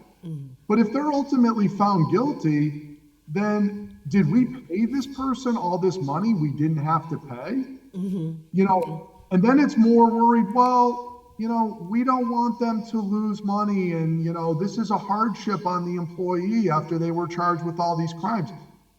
I'm not sure it's discretionary is my point. Okay. And I'm just making sure, so I want to make sure, one, that I don't think we actually even have a policy, number one on it. I think it's sort of, this department does this and this department does that. I'd like to see a more coherent, uniform policy. And then if they need us to codify it in an ordinance, I'm happy to do that and work with them to do that. But it seems very amorphous, who's on paid and who's on unpaid. And it seems like it's one department does this, another department does that. That's what I took away from the review. And I thank Kelly for doing that. That was really helpful, the CBA review, but that didn't inspire confidence from me in terms of where we're at with it, as far as a coherent policy that everyone feels are being treated uniformly too. Okay, okay, thanks. So Kelly, to you, the order is requesting the development of a policy, and you had indicated that the mayor wasn't seeking to codify something in ordinance, but it would be seemingly prudent to develop a policy relative to this. So I guess my question to you would be, can you work with our law department and the mayor to develop a policy in this regard? Absolutely, yeah. The mayor wasn't against creating a policy. I think he agrees with it, and I agree with it, and so does an attorney Menalewski.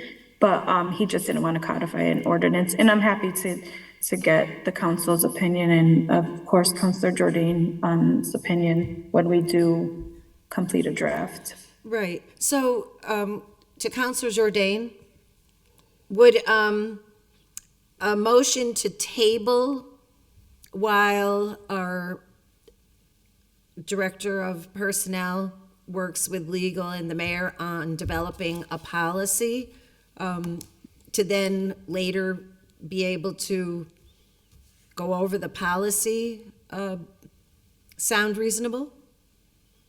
Absolutely. Kelly, what do you think? Maybe have a check-in in like 2 months, maybe? You think that's a reasonable period of time? Yeah, I was gonna say, can we shoot for February? Okay. Yeah, sure. Yeah. I mean, we got the holidays and everything else. So how about, you know, like mid-February, let's get together again. And hopefully maybe by then you could show us, you know, a draft policy of some form. That works. So just as a matter of point of order, there will be a reforming of committees and chairs and every other thing in the new year. So I will depend on Jeffrey to keep track that we have tabled this to February for a review of that policy, so that it won't get left off in whatever configuration we end up in the new year. Okay? Perfect. Okay, so I'd like to Putting that in my notes right now. Thank you. Motion to table item 2 to a date in February? Yes, Second. yes. Second. All in favor? Counselor Givner? Yes. Bacon, yes. Jourdain? Yes. Maldonado Velez? Yes. Okay, thank you all. So that is tabled to February. Motion to take up item 3. Okay, is there a second? Second. All in favor? Aye. Aye. Filed by Counselor Aye. McGee. The zoning ordinance, that an exemption be added. K, banners or signs associated with a civic or municipal program may be allowed in all districts. Community or commercial sponsorship may be displayed on said banner or sign, provided that the banner or sign itself not be greater than 6 square feet. These installations must be approved by the city and by the Department of Public Works as applicable. Now, we closed our public hearing. The planning board did their public hearing tonight, and they did send over a recommendation on this. I don't know if everybody's had a chance to read it. I don't know if you got it on an email. We have it on hard copy here in chambers. The Yeah, wording, I did send it to everybody just as soon as I got it right before the meeting. I hear you. I'm not sure if everybody's had a chance to look it over. I haven't. The language is different than what we saw at our last meeting. I can tell you that because it had a certain name, but beyond that, I can't describe to you what the changes are. So I don't know if folks want to table this and then, yes. Huh? It should be stapled to item 3 if you have a full packet. Jeffrey did come out and update our packets this evening, so maybe it didn't get in that one if it was an extra one. Hang on. I'll get a new one printed. Hang on, I think I might have it here, Jeffrey, in the packet that's on the table. Yeah. Counselor Rivera left them, I guess, or maybe it was an extra one, I'm not sure. Yeah. So we do have the language. I think if committee wants to go through the language. All right, so it would be inserting the following language. K, civic or municipal programs for community or commercial sponsorship signage. Banners or signs on parcels participating in a municipal or civic program on properties owned by the City of Holyoke or the Holyoke Redevelopment Authority, which identifies the sponsoring individual or group, shall be limited to no greater than 6 square feet in area, and any sponsoring language or logo shall be no greater than 30% of the total sign or banner area. Said signage must be approved by the following departments as applicable: sponsoring city department of said banner or sign, the building department for all banners or signs, Parks and Recreation if said banner or sign is to be displayed on any parkland or recreational area within the City of Holyoke, and the Department of Public Works if said banner or sign is to be displayed within the public way or on any utility pole. Okay, so I'm a little confused because the very beginning of this language says participating in a municipal or civic program on properties owned by the City of Holyoke or the Redevelopment Authority. Okay, so that would go to any property in any part of the city. Okay.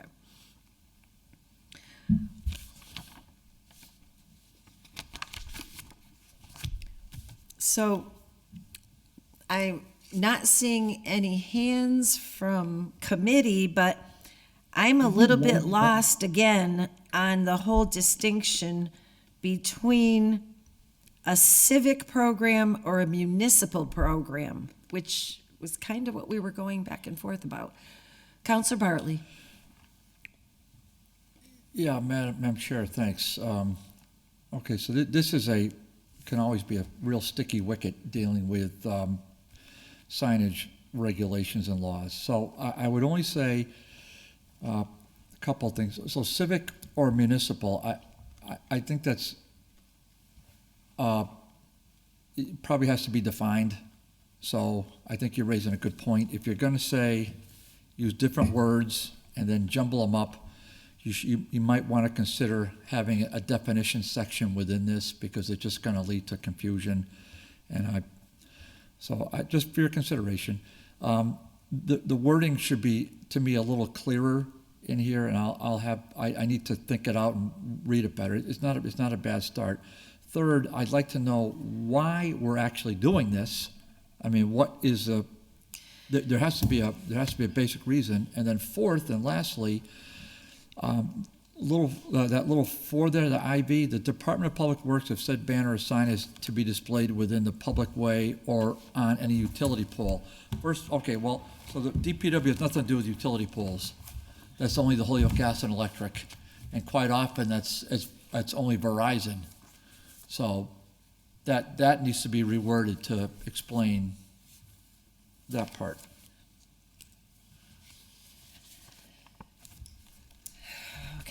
So, utility poles is HG&E, and they just came out recently and said nothing can be put on the poles.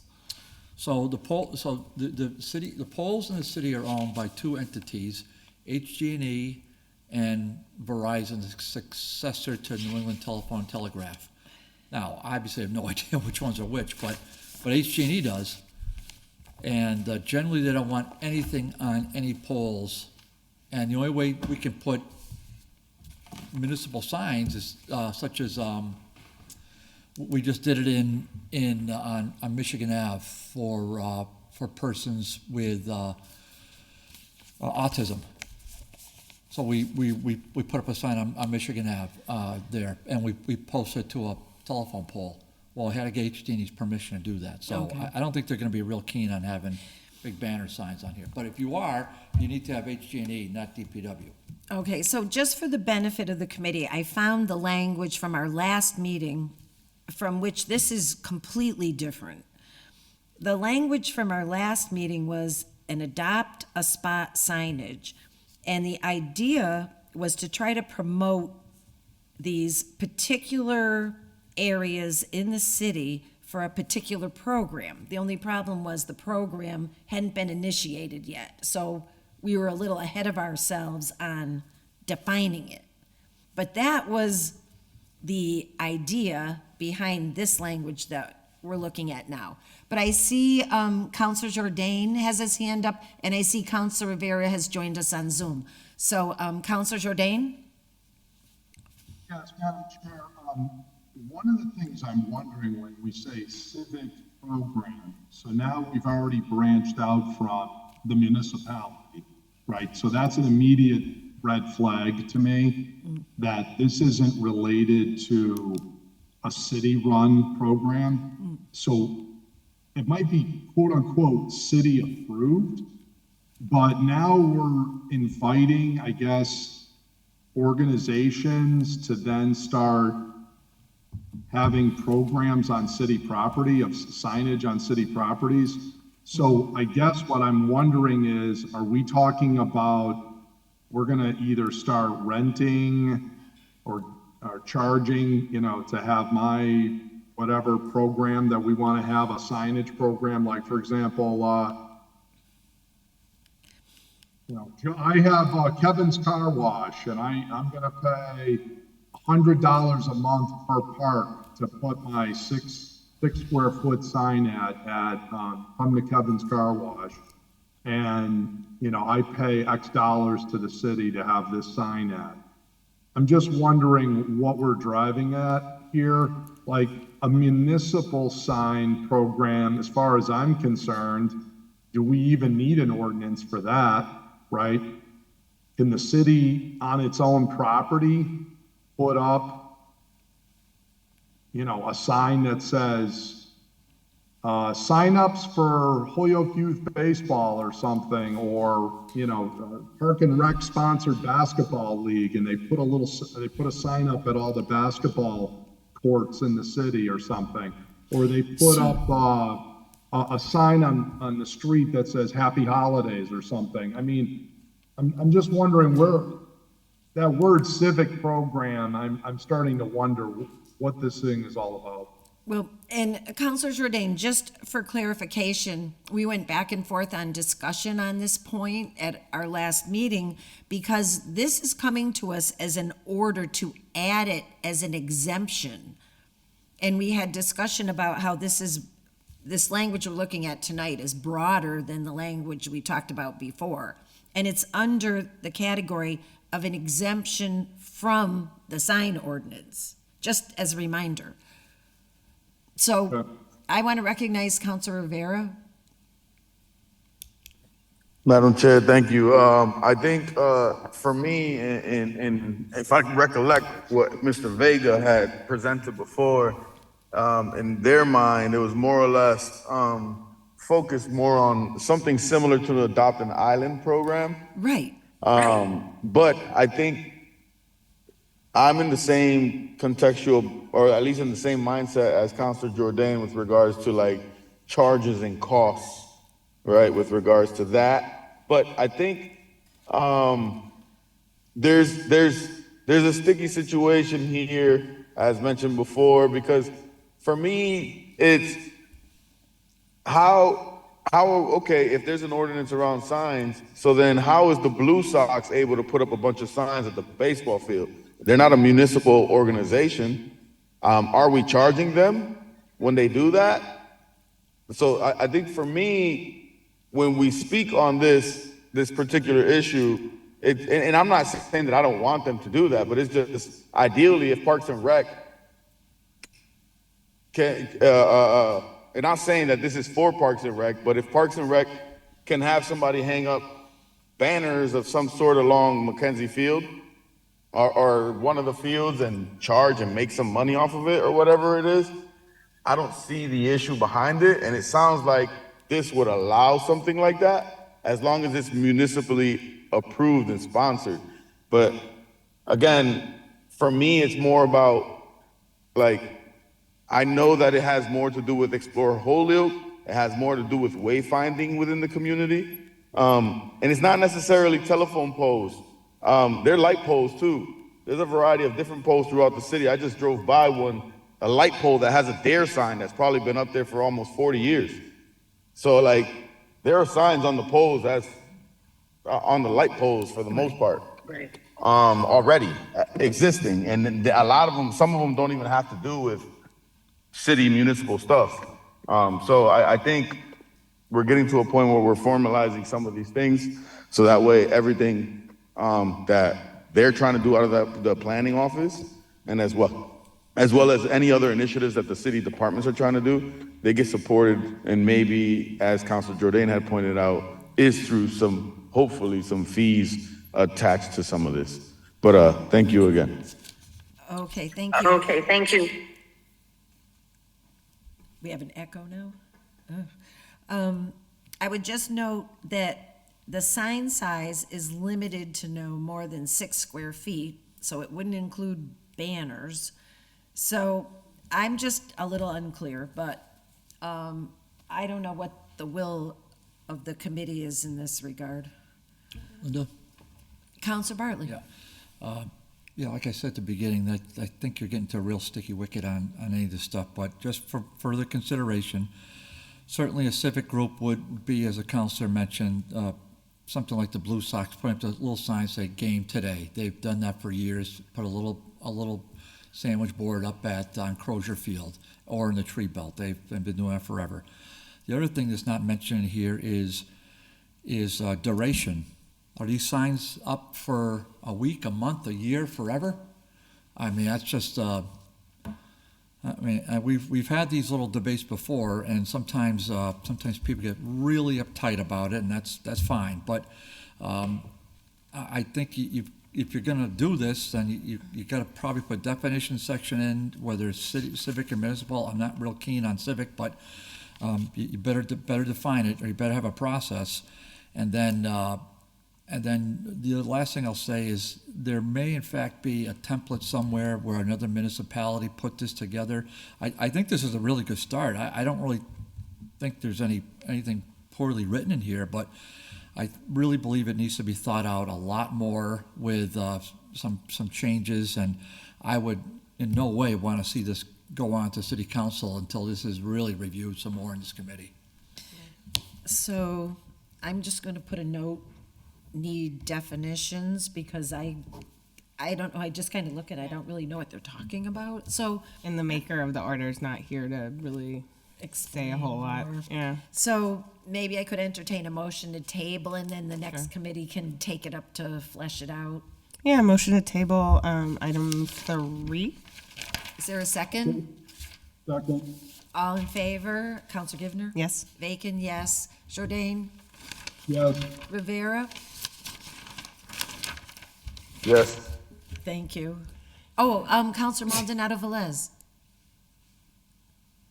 I didn't see his name anymore. Maybe he's not there. Okay. I Maybe didn't want to exclude maybe him he if lost he was connection there. or something. Motion to take up item 4.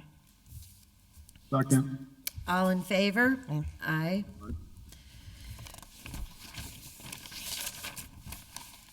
Item 4, filed by Counselor Murphy Ramboletti. Order that the City Council amend Ordinance 2-336A and B to reflect a streamlined process for disposition of tax title properties and other properties not needed by the city for municipal purposes, and to add a new section for the creation of an abutter lot sale program.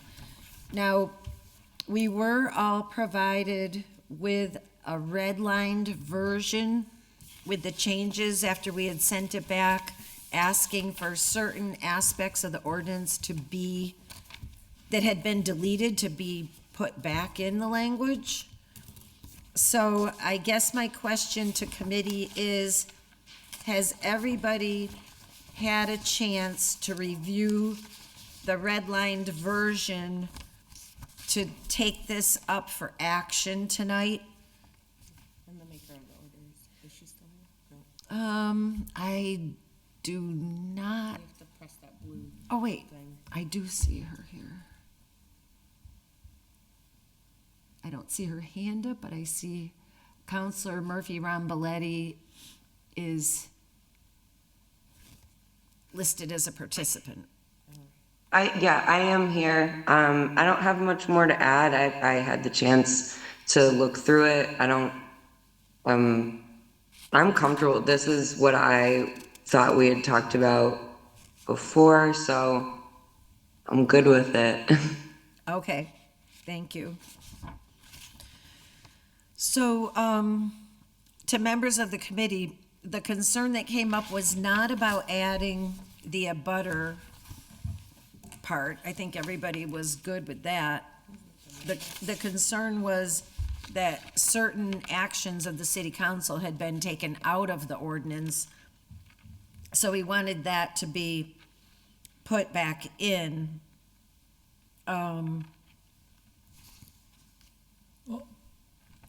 Counselor Bartley.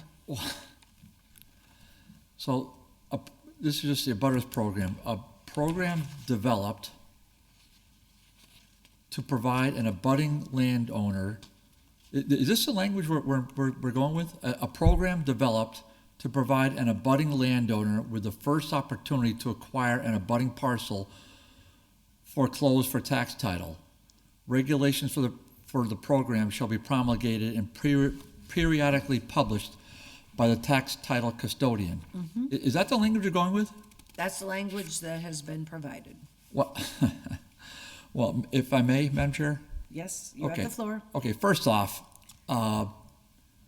if this is public property, whether it's an abutter or not, for what right would they have to get some kind of a preferential treatment to public land?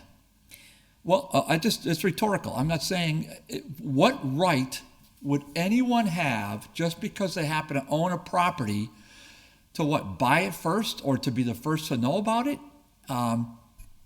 That is completely antithetical to public property. There's no way there's no way in property law or property law history that says just because you live next to something, you get preferential treatment, especially when it comes to public property. And if that in fact, hold on, if that in fact is what you're saying in here, I would completely oppose it, and I would hope the law department would weigh in on that, because I'd want to see an opinion that says that is permissible. I will only note that we've taken this up a couple of times, and I'm summarizing, thumbnail sketch, that the planning folks came in and this would only apply to lots that are not buildable, that are smaller than, I mean, it goes into, Well, Madam Chair, if I may. but I'm just trying to give you the context of it, that's all. I'm hearing you.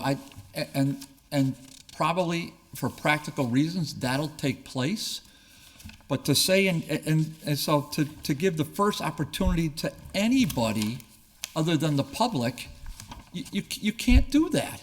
So I don't know where this is even coming from. And then, well, I'll recognize you, Counselor Murphy Ramboletti, okay, in a minute. You can't do it. So that's contrary to public law. But then you say in here, a program developed to provide, what does that even mean? A program? What do you mean by that? What's a program mean? Well, you can't define, it's not defined, it's not even explained. And I haven't even worked my way through the rest of this thing, which is pretty darn dense, and I'll happily do it. But to say that we're okay with this, but right off the bat, where the real issue is for abutter lots, yeah, I don't think so. And I would hope that the law department, I for one could never vote for that, but the law department better say in a written legal opinion that sure, you can give preferential treatment on public land just because you're in a abutter. I'd love to see that written out somewhere. Well, okay. And so we have Attorney Bissonnette with us, and I think that's a good question, one that we didn't ask yet. Attorney Bissonnette, so do you have any information or opinion relative to our ability to do this? I believe that the city can.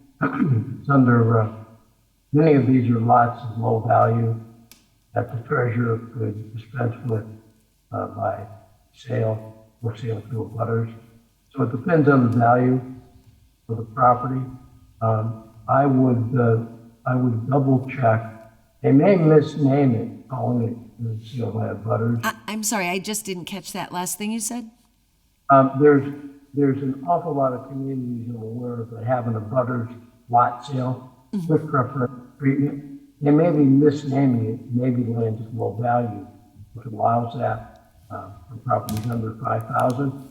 But I'd be happy to check that out, and if the council wants an opinion on that. Okay, that would be great. Counselor Bartley? May I respond to that? Yeah. Okay, so Mike is absolutely right in the sense that 30B absolutely allows the executive of the municipal government to make a sale to somebody, but it doesn't allow the executive to say, here, abutter, or here, Mike Bissonnette, you get to buy this property and I'll take whatever you give me. It doesn't work that way. You have to go through our regular process, which is, by the way, ingrained in state law.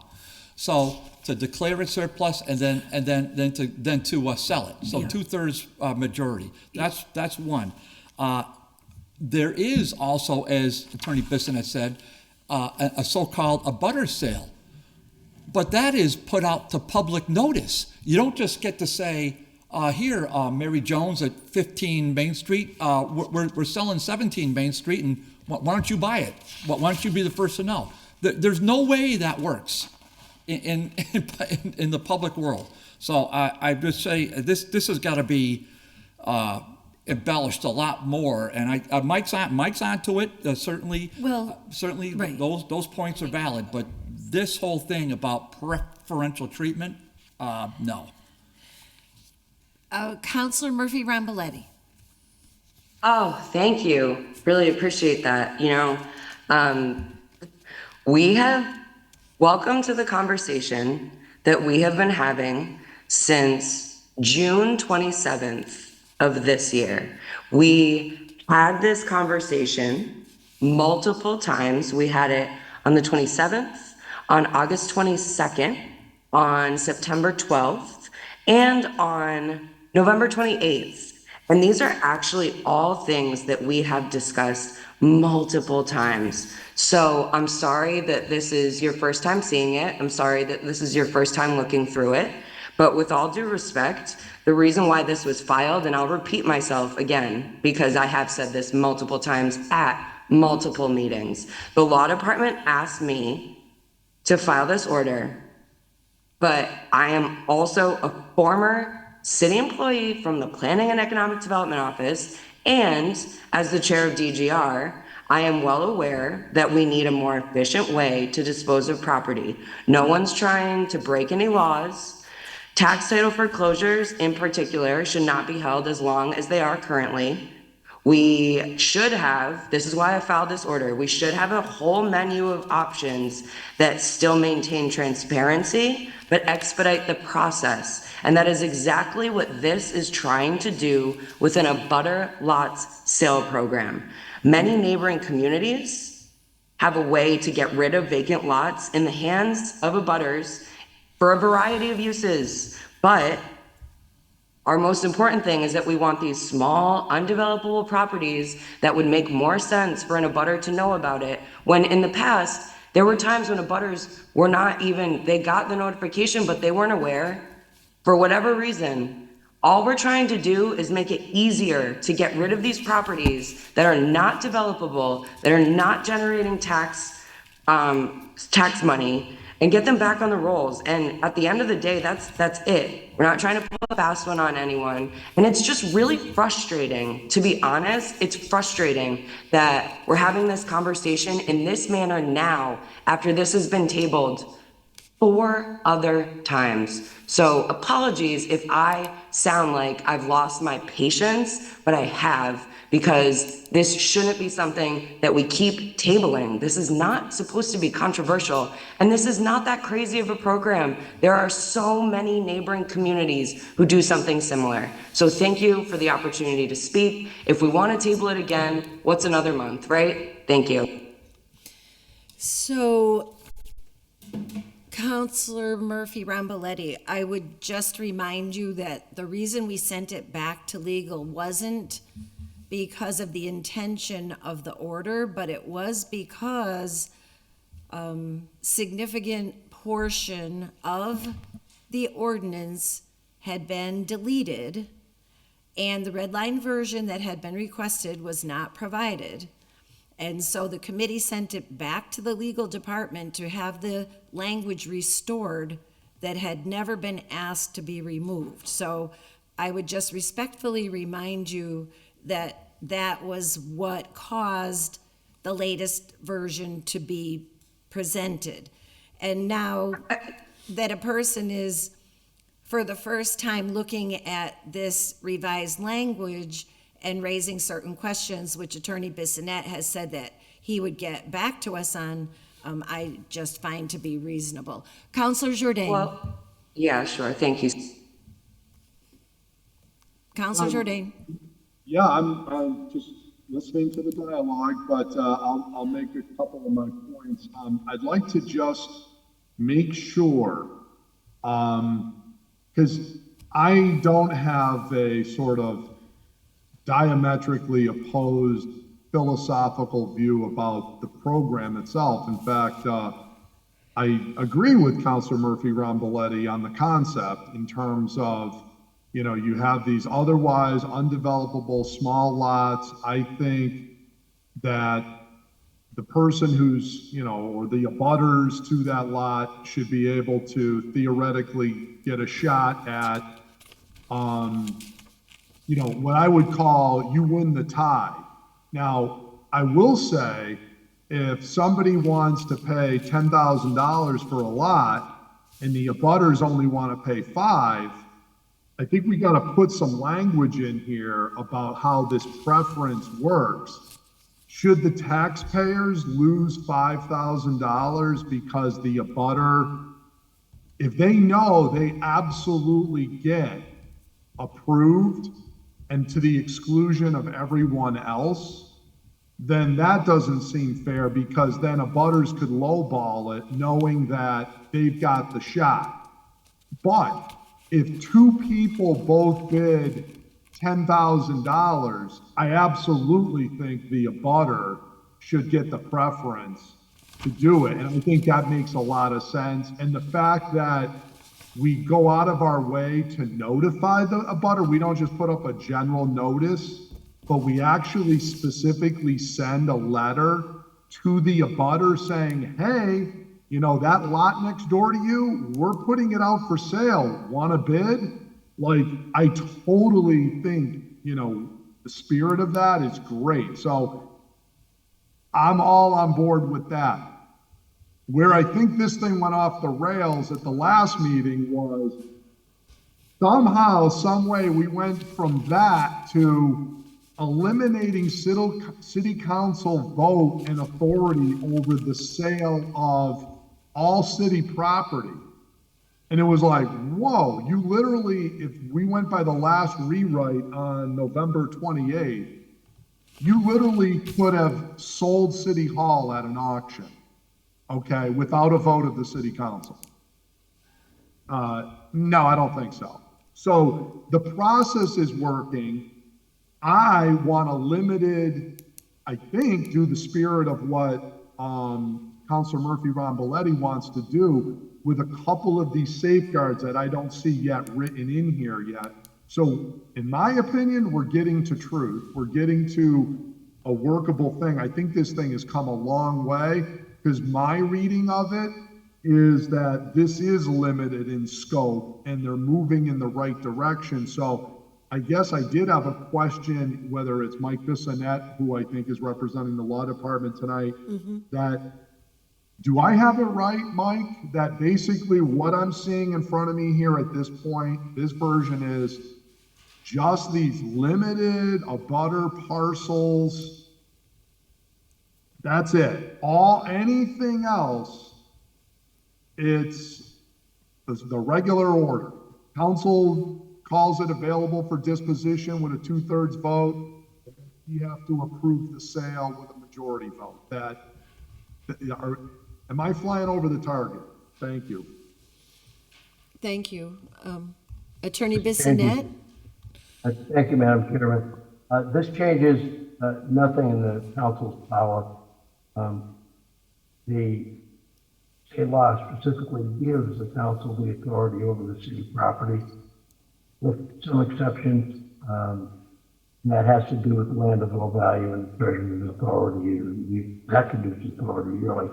So it's a good point, a fair point, with regard to maintaining the existing council authority. And under this scenario, I don't see anything affecting that, at least with what we have tonight. I can't speak to prior versions, but I know Attorney Mantaleski spent a lot of time on this one, working with the chair of BGR, so I think it's in good order. Yeah, thank you, Mike. And I think you're right. I think this version looks a whole world better, like what we wanted to do, which was the spirit of, I hope, Councilor Murphy-Ramboletti's order and what the law department was going with. So I'm warm to the concept. I just wonder, and I'm interested in hearing other people's perspectives on it, is should we put in certain safeguards about, you know, just because I'm the abutter, if I bid 1,000, but the guy down the street says, you know what, I'll pay you 10,000. You know, do I automatically get it because I'm the abutter? I want to know, like, I want to make sure we're extending extra notice and giving them preference maybe in a tie, but not where it's like they can cook a great deal for themselves to the exclusion of higher bids.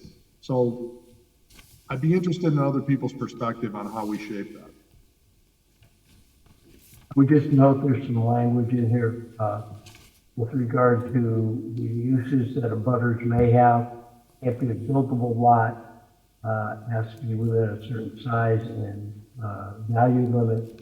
And generally speaking, it provides for a lot of additions to existing properties for uses such as septic, swimming pools, a side lot, all of the things that usual amenities that go with a house. It may simply be that it's an odd piece of property just left out of a subdivision or hasn't been accounted for in some engineering plan. So these are the things that usually wind up from a state being taken for either non-payment or just sitting around in land court for decades. As they come to the city, they begin to mount up. I don't recall the latest because I didn't see the last tax taking, but I think land of low value, we have 36 parcels that hadn't been auctioned, been able to be given away. In my tenure here, we've received a couple of notices from descendants who say I keep getting a tax bill. I have no use for this 1,500 square foot property. Can you help us? So that's one of the things. Start to pile up a little bit, and I respect the chair of DGR's efforts to try to help OPED try to get this thing moving so that we can get some properties, maybe back on the tax roll as small as they may be. Every bit helps. So thank you, Mr. Jourdain, for letting me talk about it a bit. Thank you. So are you all set, Councilor Jourdain? Yeah, I think we're still at the talking it through, but I did have a couple friendly suggestions at some point. Okay. But if we're on board for the concept, thank you. Okay, thank you. I just have a question for Attorney Bissonnette. Now, in the map that I saw of the abutters program, the property has to be touching the property for it to be eligible. Like if they were in the area, but it wasn't touching any part of, say, a property that's right near it, they wouldn't be eligible. In the chart that I saw, it had to actually be touching it. I believe that's correct, to be a true abutter. There may be some situations where the city may have maintained something, and then there's a piece of property that was no longer needed, so that's kind of been abandoned, and they may still be represented as additional lots on some map somewhere, and they wind up as tax parcels. Just as we see spots, only from time to time we find these odd lots throughout older cities like Holyoke. But once we're great large agricultural fields are now several home lots, and there's sometimes things that are just mapped out for utilities that never really came to fruition. So that's pretty much what this seems to address. And I think this is pretty much ready to go. If there are conditions that you wanted to attach, I would say the one to do would be to give them preference. If you want to make it just an auction, that would be a clear way to give them some advantage. My experience has been these are not hotly contested or hotly sought parcels. Frankly, a lot of these folks just maintain it as if their own. One of these days we'll probably face an adverse possession suit, but trying to beat them to the punch on this. So do you think there's any merit, when you spoke earlier about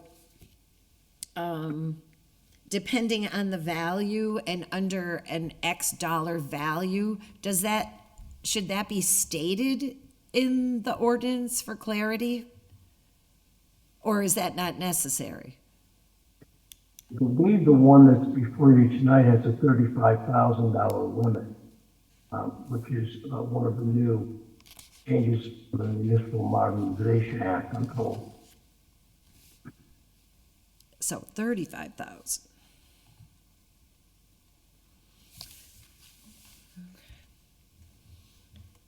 I'm not seeing any hands. Counselor Jourdain, you had mentioned you had some further thoughts on the ordinance?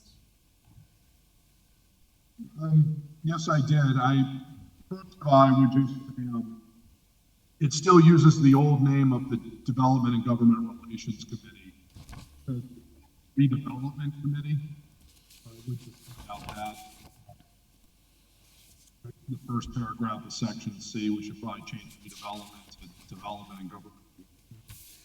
Can you get closer to your mic? Okay, how about now? That's better.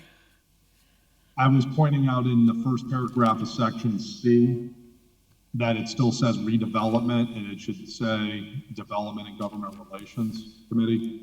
Oh, okay. The other point I was going to make was relative to the bidding process, that I think we're going to have to spell something out about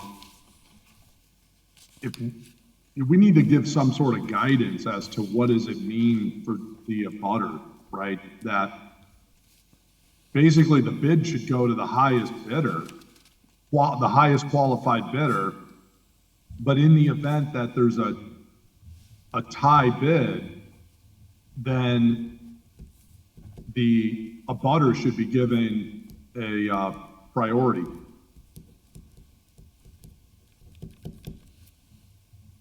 So are you looking at, I don't know if we put that in section D2, but that seems to me to be the place when it speaks to how the tax title custodian and treasurer are handling the bids. what about 4?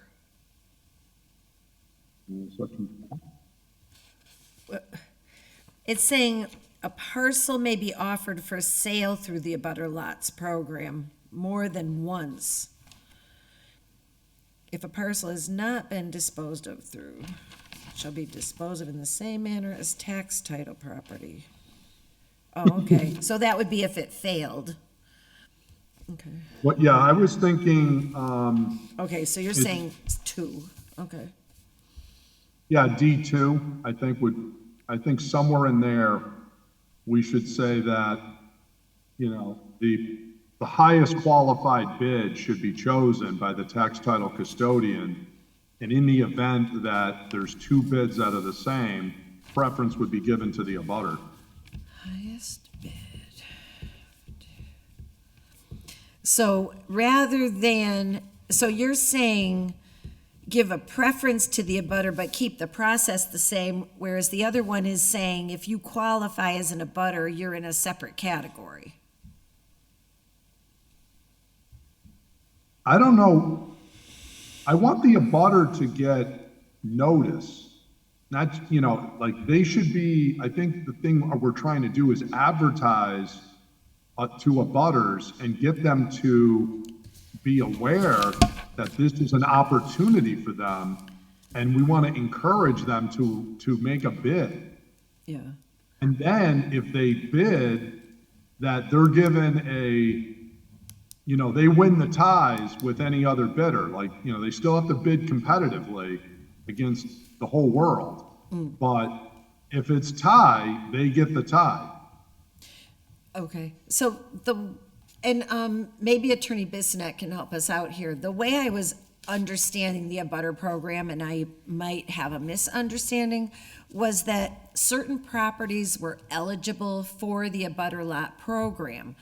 And only those properties where the property touched the property. In the scenario where, say, there were 3 properties, 2 touched, one was right near this little low value lot, but it didn't touch it, that they would not be eligible under the program to buy the property. So I think there's 2 separate things here. I understood the abutter property thing was sort of carving out the abutters for an opportunity to buy it. But Attorney Bissonnette, am I overstating that?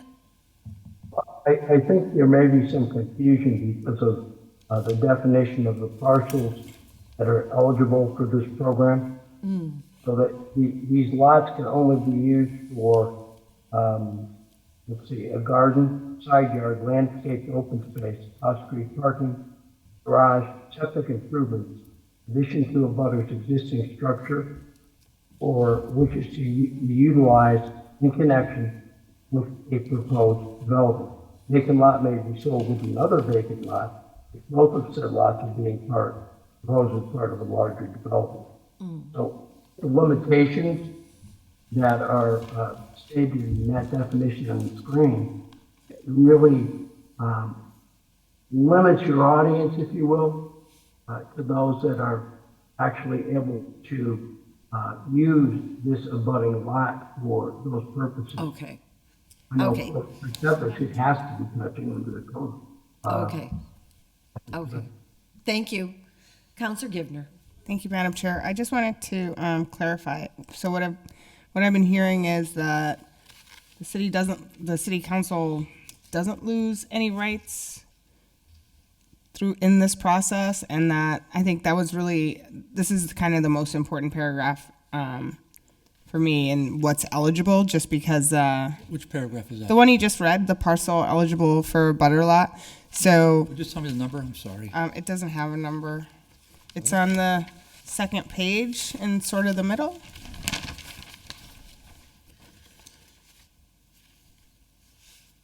Sorry, third page. Third page, right?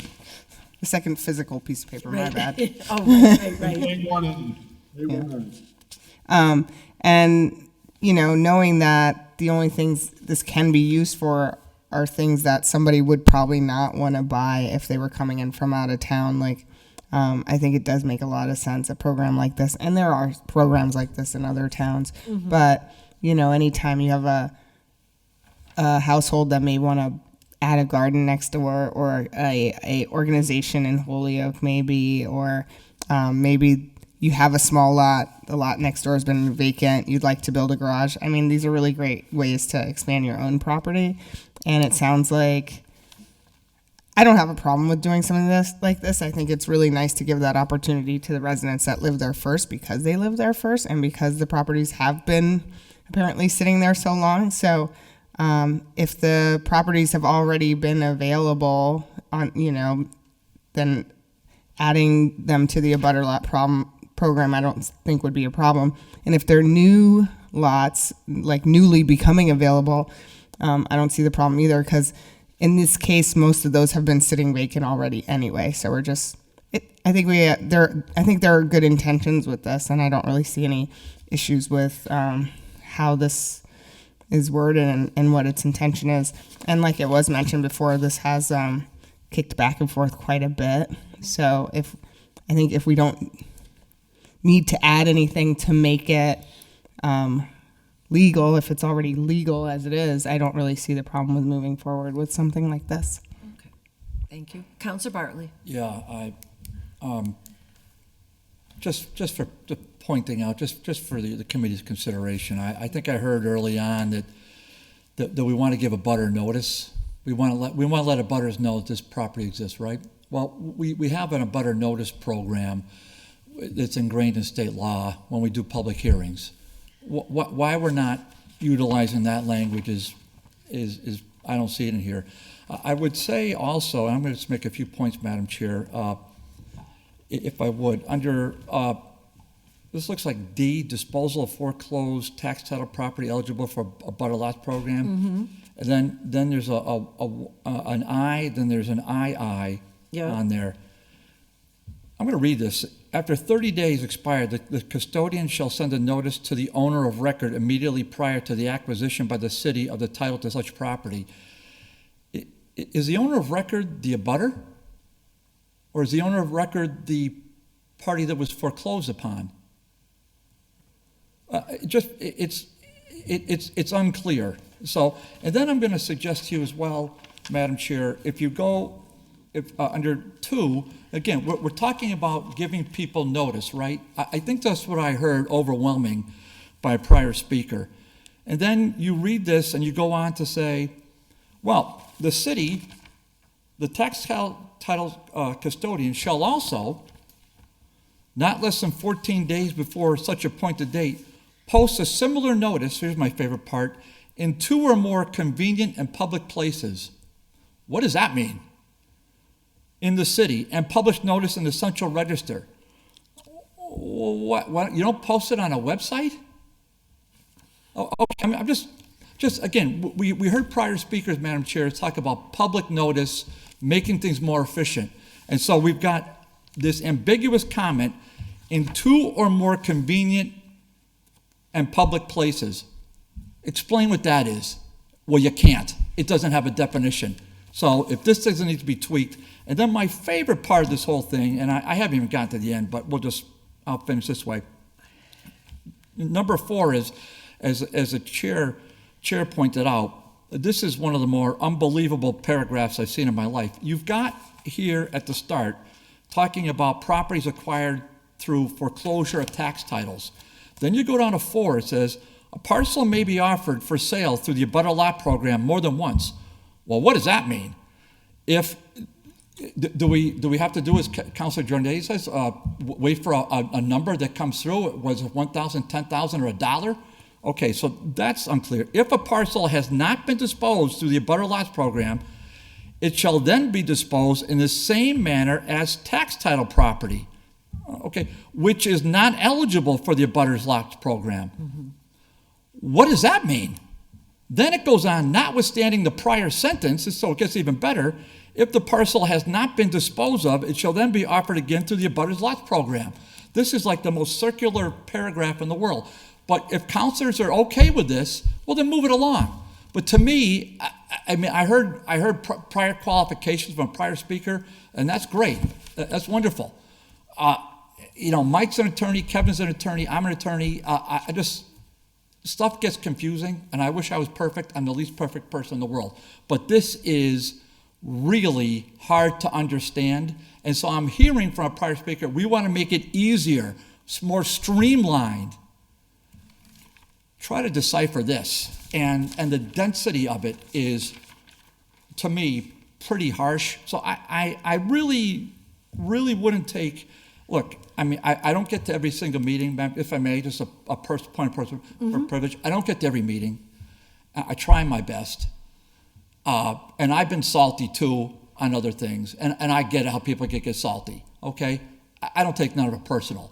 So I'm here now, I'm doing the best I can with my ability, and pointing out, and it's for the public good. It's not to get it rushed in or get it done. If there's 45 of these people coming down the pike, okay, fine, then maybe we have to move more rapidly, but I don't see that. My opinion and my preference is to really get it right, to let Attorney Bissonnette work with Attorney Mantelewski, who did a yeoman's work on this. This is not easy stuff. Based upon some of the comments we made tonight, maybe make a little tweak or two and get us something better. And I promise to be a little more on top of things in a timely fashion going forward, Madam Chair. Thank you. Councilor Jourdain. As I'm reading this, it speaks about multiple bids, but in section, let's see, D3, all parcels included in the abutter lots program shall be offered for sale to qualified abutters in accordance with the regulations governing the abutter lots program. Does that mean they'll be offered to the qualified abutters or exclusively, or is it's offered to them, but anybody else in Holyoke could buy it? Because like my thing is, I want to let abutters know that these things are for sale and encourage them to apply and put in a bid so that they can go ahead and buy it. But at the same time, if theoretically, and it's probably not going to be too many, if somebody else said, gee, I'd really love to own that lot, and I'll give you 10,000 for it, and this person only is going to offer 1,000, I just want to still make sure we have an open bid process. I don't want to have it so that only an abutter is eligible to buy it. I just want to make sure I'm understanding what I'm being asked to vote on. Because some of this could be interpreted a few different ways. Are we offering it to abutters, or are we offering it exclusively to abutters? So I think that would be a fair question for Attorney Bissonnette. Attorney Bissonnette, can you answer that? Whether they're only going to be offered to abutters? Is it, so if we are looking at section D4(3), does it mean only the abutters will be offered the lot for sale? That it wouldn't also be available to the general public? It would only be offered to the abutters that whose property touched the property? Is that what 3 says, means? Yes, I think that's correct. Because under section 3, it would be solely to the abutters that are qualified under definition. Okay, so that would be those abutters whose property touched that particular lot. So, Councilor. I will admit, I'm not comfortable with language that suggests that somewhere there is abutters lot regulation. Don't see that. I'm sorry, I just didn't quite get that. In the closing language of that section 3 indicates that the offerings qualified abutters will be done in accordance with something known as abutter lot regulation. And so there may need to be, in addition to that, as issued by the treasurer, as issued by OPED, as approved by the city council, probably some way to define the regulations themselves or who make regulations concerning this. Thank you. Councilor Jourdain, does that answer your question? It does, and that would not be something I would support. I don't want to I want to give abutters, again, this is city property. It's public property. Everyone should be allowed to bid on it. We want to get rid of these properties, right? If only the abutter wants it, great. But if somebody else wanted it, and we did put this out to bid and said, I'll give you 10 times more, City of Holyoke, than what the abutter wants it for, not a lot of people are probably going to do that, but if they theoretically did, why wouldn't we take their money?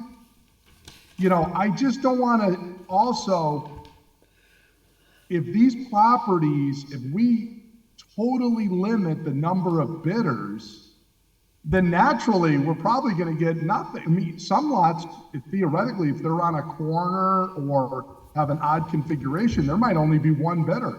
So I'll give you $100 for this lot.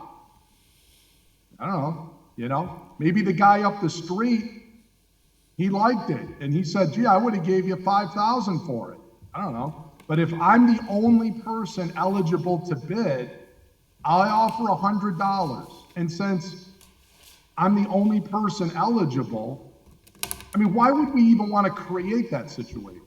My point is, just make it open to everybody, but that we encourage, we invite, we send them a specific notice encouraging them to apply so that they're aware of it.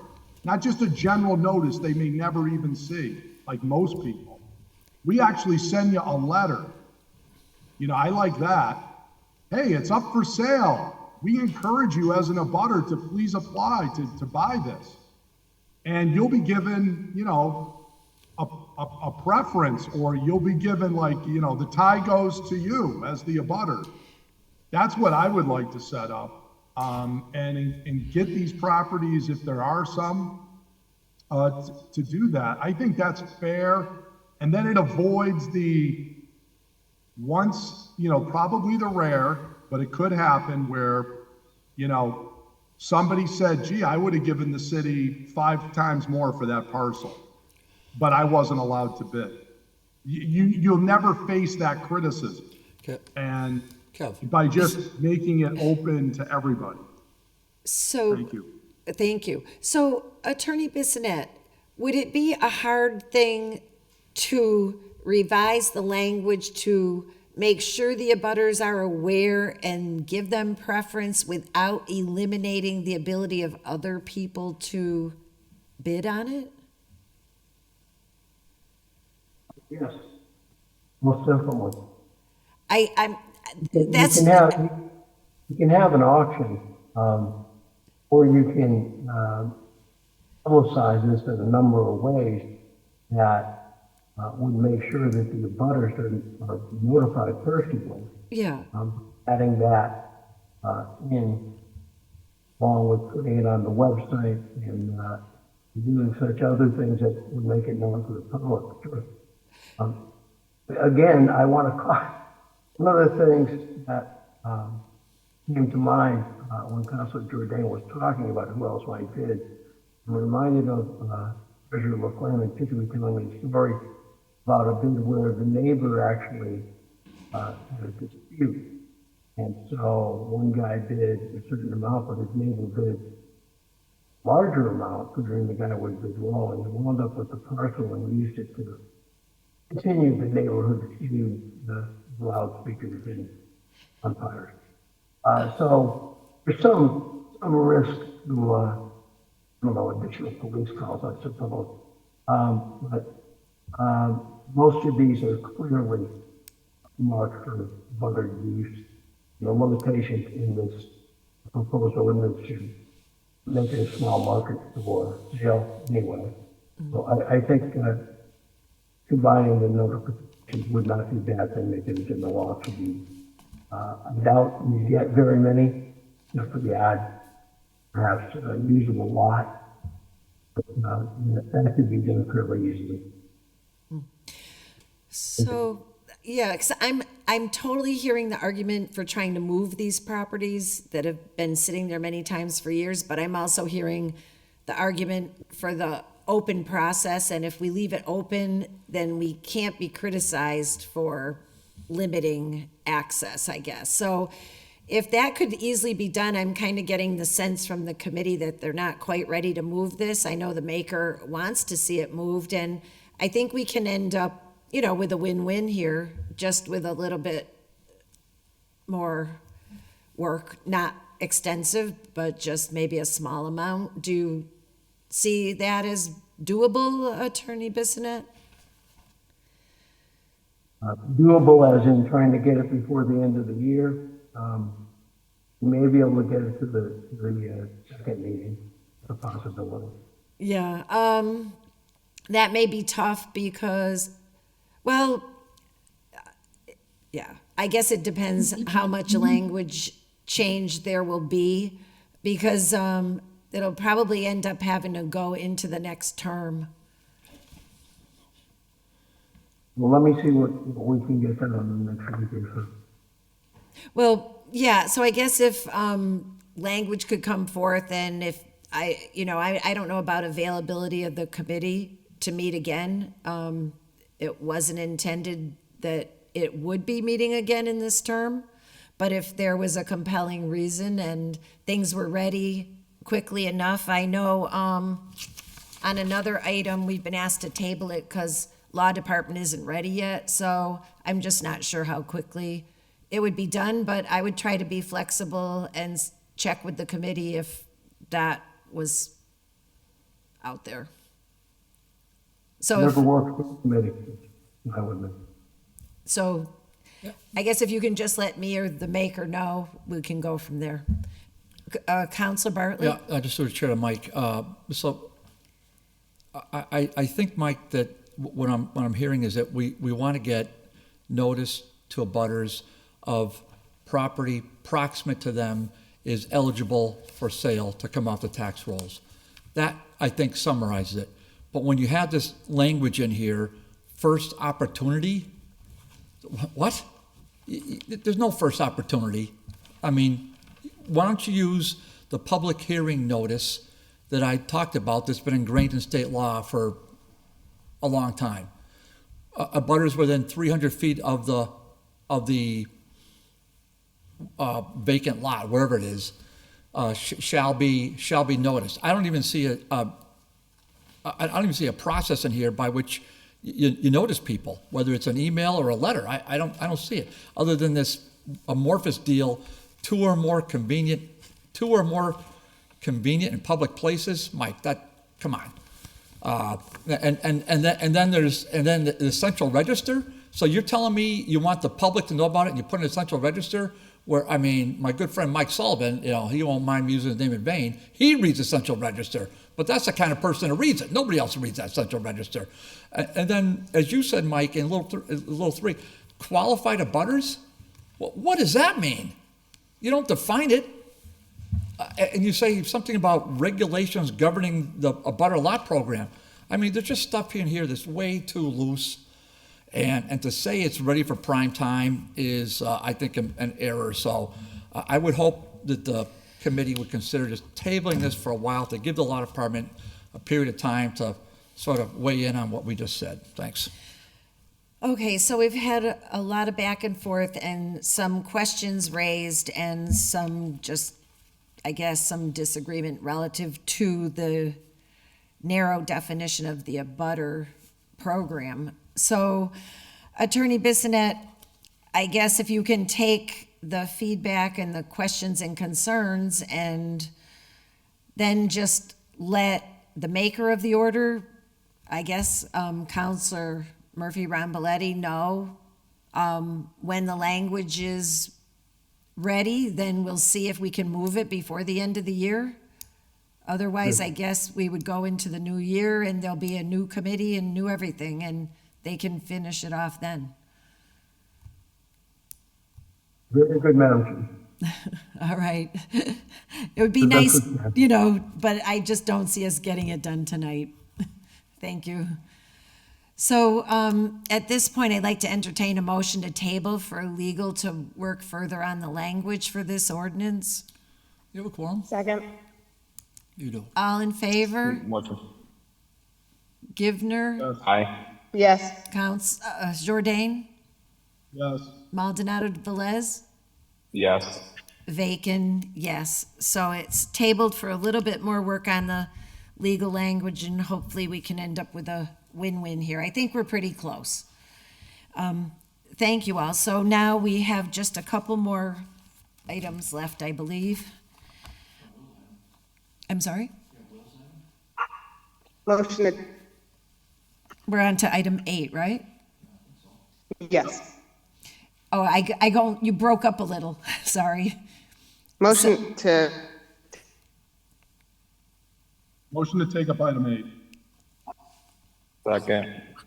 All in favor? Aye. Item 8, filed by Councilor Puello. In accordance with the city charter, create ordinance language that confirms no sitting city councilor shall become a member of any board or commission in city government during the term of office. Councilor Puello did send in some language with the concepts that he would like to see put into ordinance. And if it is the will of the committee, what I would like to do is send this over to lead. I'm sorry. Sorry to cut you off. The language I submitted was for the next one. I think the one you're reading now, legal requested that we just table it. Oh, I'm sorry. I'm sorry. You are totally correct. I stand corrected. I stand corrected.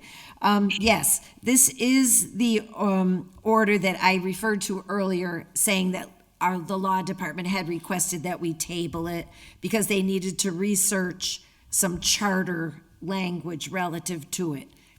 Thank you for that. So I would like to entertain a motion to table. Madam Chair, can I interject for a second? Councilor Bartley? Yeah, before you table it, first off, I would say, how long has this been in front of us? February 21? Okay, so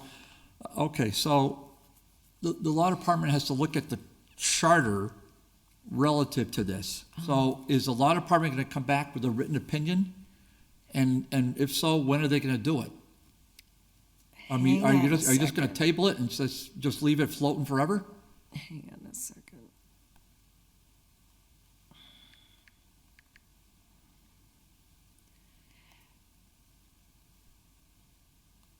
that is my my recollection of the request was that Attorney Mentaleski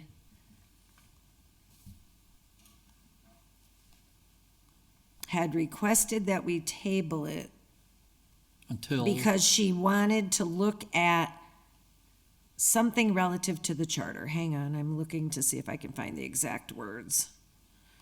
While you're looking that up, Madam Chair. Yes, on Counselor these- Jourdain. On these other orders, we sometimes put the procedural history down. Can we do that for all the orders? Because I like that. Like, Counselor Murphy Ramboletti was reading the ones on item 4, and that would be helpful because. Well, he does that a lot. They are on the agenda. He does that quite often. We took. No, I understand that, but we've never taken this up before November 28th. I don't think it's sat unattended for 9 months. I think that's come up a few times. This says here, if you read the agenda, it only came up once and was tabled. I don't think that's true. All right. I take your point. I don't know the answer to that. I know the answer, it's no. So we didn't address that the first time on November 28th, to my knowledge. So my only point is, it's a minor point, but important, is it would be helpful if we keep the procedural histories up to date on all the orders. Yes, and I know Jeffrey's listening, so. I think he does a good job of that, Jeff. I usually think we do have that. If we're missing anything, Jeffrey, I would just ask that you double check if you don't Just to my mind. point, Madam Chair, I don't think I need to hear Ms. Mentaleski's Well- email, but I would say that if this has been pending since February, and you've already taken up at least once, but sounds like, according to Kevin, more than once, you could say hypothetically that a legal opinion would be transmitted on this by the first meeting in February.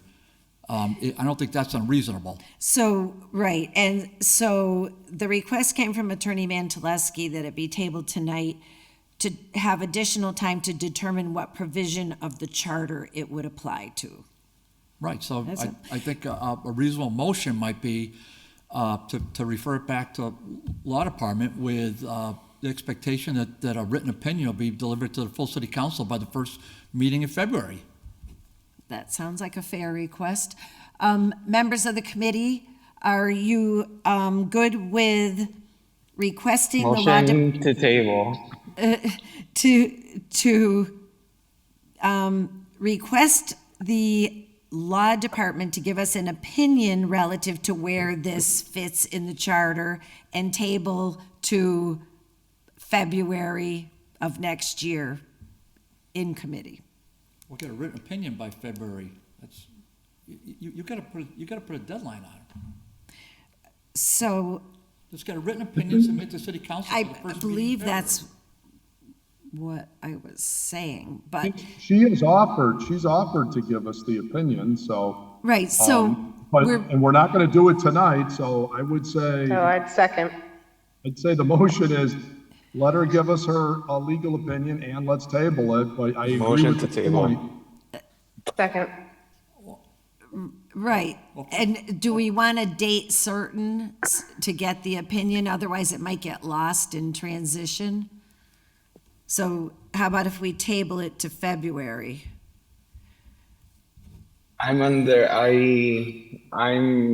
It's fine, February. I think that whoever the next ordinance chair can decide what to do with the order. I Right. think it's already in file that that Attorney Mentaleski will say that she will provide a legal opinion. So if the person that is the new ordinance chair decides that they want to continue this conversation, then they know the option is there. So I think motion to table, I think, works in this Okay. situation, but that's just me. All right. Just a point of order. I can raise a point of order. It's a point of order, it's gotta be recognized, that's the Robert's Yes. rules. Okay, first of all, the counselor just spoke was not recognized, and this is not a round table. Okay, second of all, he's given some kind of a bizarre opinion that the chair could just do what the chair wants. That's not how this process works, Madam Chair. I have the floor. So the process is pretty clear. You file an order in our charter. We ask for if we request a legal opinion, they provide it. I'm simply saying that if we my past experience, if we don't put some kind of a timeline on this, it floats like this thing has since February, whatever it is, February 21st. So my simple On the suggestion. I have the floor, and I'm sorry you weren't recognized. And if you want to go back to reading Robert's rules, you got 2 years to do it before you're back. So if there's a simpler way I could put it, Madam Chair, I would. But simply saying we'll table it until February, that doesn't cut it. If you say that you have the law department provide a written opinion by the first meeting in February, then you just table it generally in committee. But you force them to get a legal opinion to us by February. I mean, why is that controversial? And it's a sitting city councilor's order. Madam Chair. So, who is speaking? Councilor Maldonado Velez? Yes, it is. I'm just following the procedure and the process that we've been following for the past 2 years, which is if the attorney says they're going to provide a legal opinion, we have tabled other orders in the past, and then when the item gets back up on the agenda, the legal opinion is there. So I've been on this specific committee for the past 2 years. I probably missed one meeting, or 2 at most, and this has been the process. So yes, it's not controversial, and it's not controversial the fact that I'm making this motion to table right now, and it was seconded. Yes, and I take your point, and the motion is not debatable, and the law department can issue the opinion, and if they have not timely issued it, those of us who are on the council can file an order to restart the process if the chair does not take it up in the new session. The reason, and just as a point of information, not as a matter of debate, that in some cases I have asked for a date is just to create a placeholder for things that are in process. But having said that, Jeffrey is very organized and will be able to fully inform the chair and the committee as to what has been tabled and what has been offered by the law department. So on the motion to table, Councilor Maldonado. Yes. Councilor Givner. Yes. Councilor Jourdain. Yes. Councilor Vacan. Yes. So this item is tabled, and those of us who are so inclined will keep track of it. Motion to take up item 9. Is there a Second. All in favor? Aye. Item 9, the proper item filed by Councilor Puella, for which he sent language, that we consider crafting an ordinance stipulating requirements for expenditure of funds of the police special events line and requirements. Example, committee organized event, private businesses participating, alcohol served, who is profiting, etc. Councilor Puello has sent us language, and if the committee is willing, what he has made his points and concerns and provided the information that he is seeking to us. If it is the will of the committee, I'd like to send this over to legal to have it put in legal form. But I will certainly entertain discussion if the committee is so inclined. So moved, provided we have it come back to us. I think there's going to be a little tweaking, and I want to just say Councilor Puello did a great job of this, and I apologize. I wanted to also help with this and was unfortunately time restricted. I wasn't able to. So I thought he did a nice job getting us a strong way down with this. I'll also, when I have a little bit more time, I'll send my suggestions to the group and the law department, but it'll be strictly matters of improvement, nothing substantively. The spirit of this makes a lot of sense, and if we at least have this to come back to the committee, we can continue the conversation about how this all should be handled so that there's good guidance based on past conversations. Thank you. Councilor Puello, as the maker of the order, do you wish to speak to your language at all? I'm good, Madam Chair. Thank you. I appreciate the words of the last speaker and the committee. Thank you. And thank you very much for providing the language in this level of detail. It's very helpful. Very helpful. So if there is a motion from committee to send it to legal for legal form and return it to committee for review, So moved. is there a second? Second. All in favor? Jourdain? Yes. Givner? Yes. Maldonado Velez? Yes. Bacon, yes. So 4-0, legal form, back to ordinance. Motion to adjourn. We have two more items. Wait, we still have the handicap No, signs. I apologize. We're almost there, y'all. We're I'll almost there. entertain a motion Oh, there's the two handicap items. to huh? suspend rules and take 10 and 11 as a package. So moved. Second. All in favor? Aye. Item 10, filed by Council Rivera, that a handicap sign be placed in front of 34 North Summer Street for Ms. Hernandez. And item 11, that a handicap sign be placed for Natalia Munoz at 247 Walnut Street. It's been recommended to approve these. We have the measurements. So I'd like to entertain a motion to approve 10 and 11. Motion to approve. 10 and 11. Second. Okay. All in favor? Counselor Jourdain? Yes. Givner? Yes. Maldonado Velez? Yes. Bacon, yes. So that passes 4-0. And thank you all for your diligence and your patience and your contributions tonight. And I'll entertain a motion to adjourn. No adjourn. Okay. All in favor? Aye. Bye. Bye. Good night. Good night. Good night, everyone.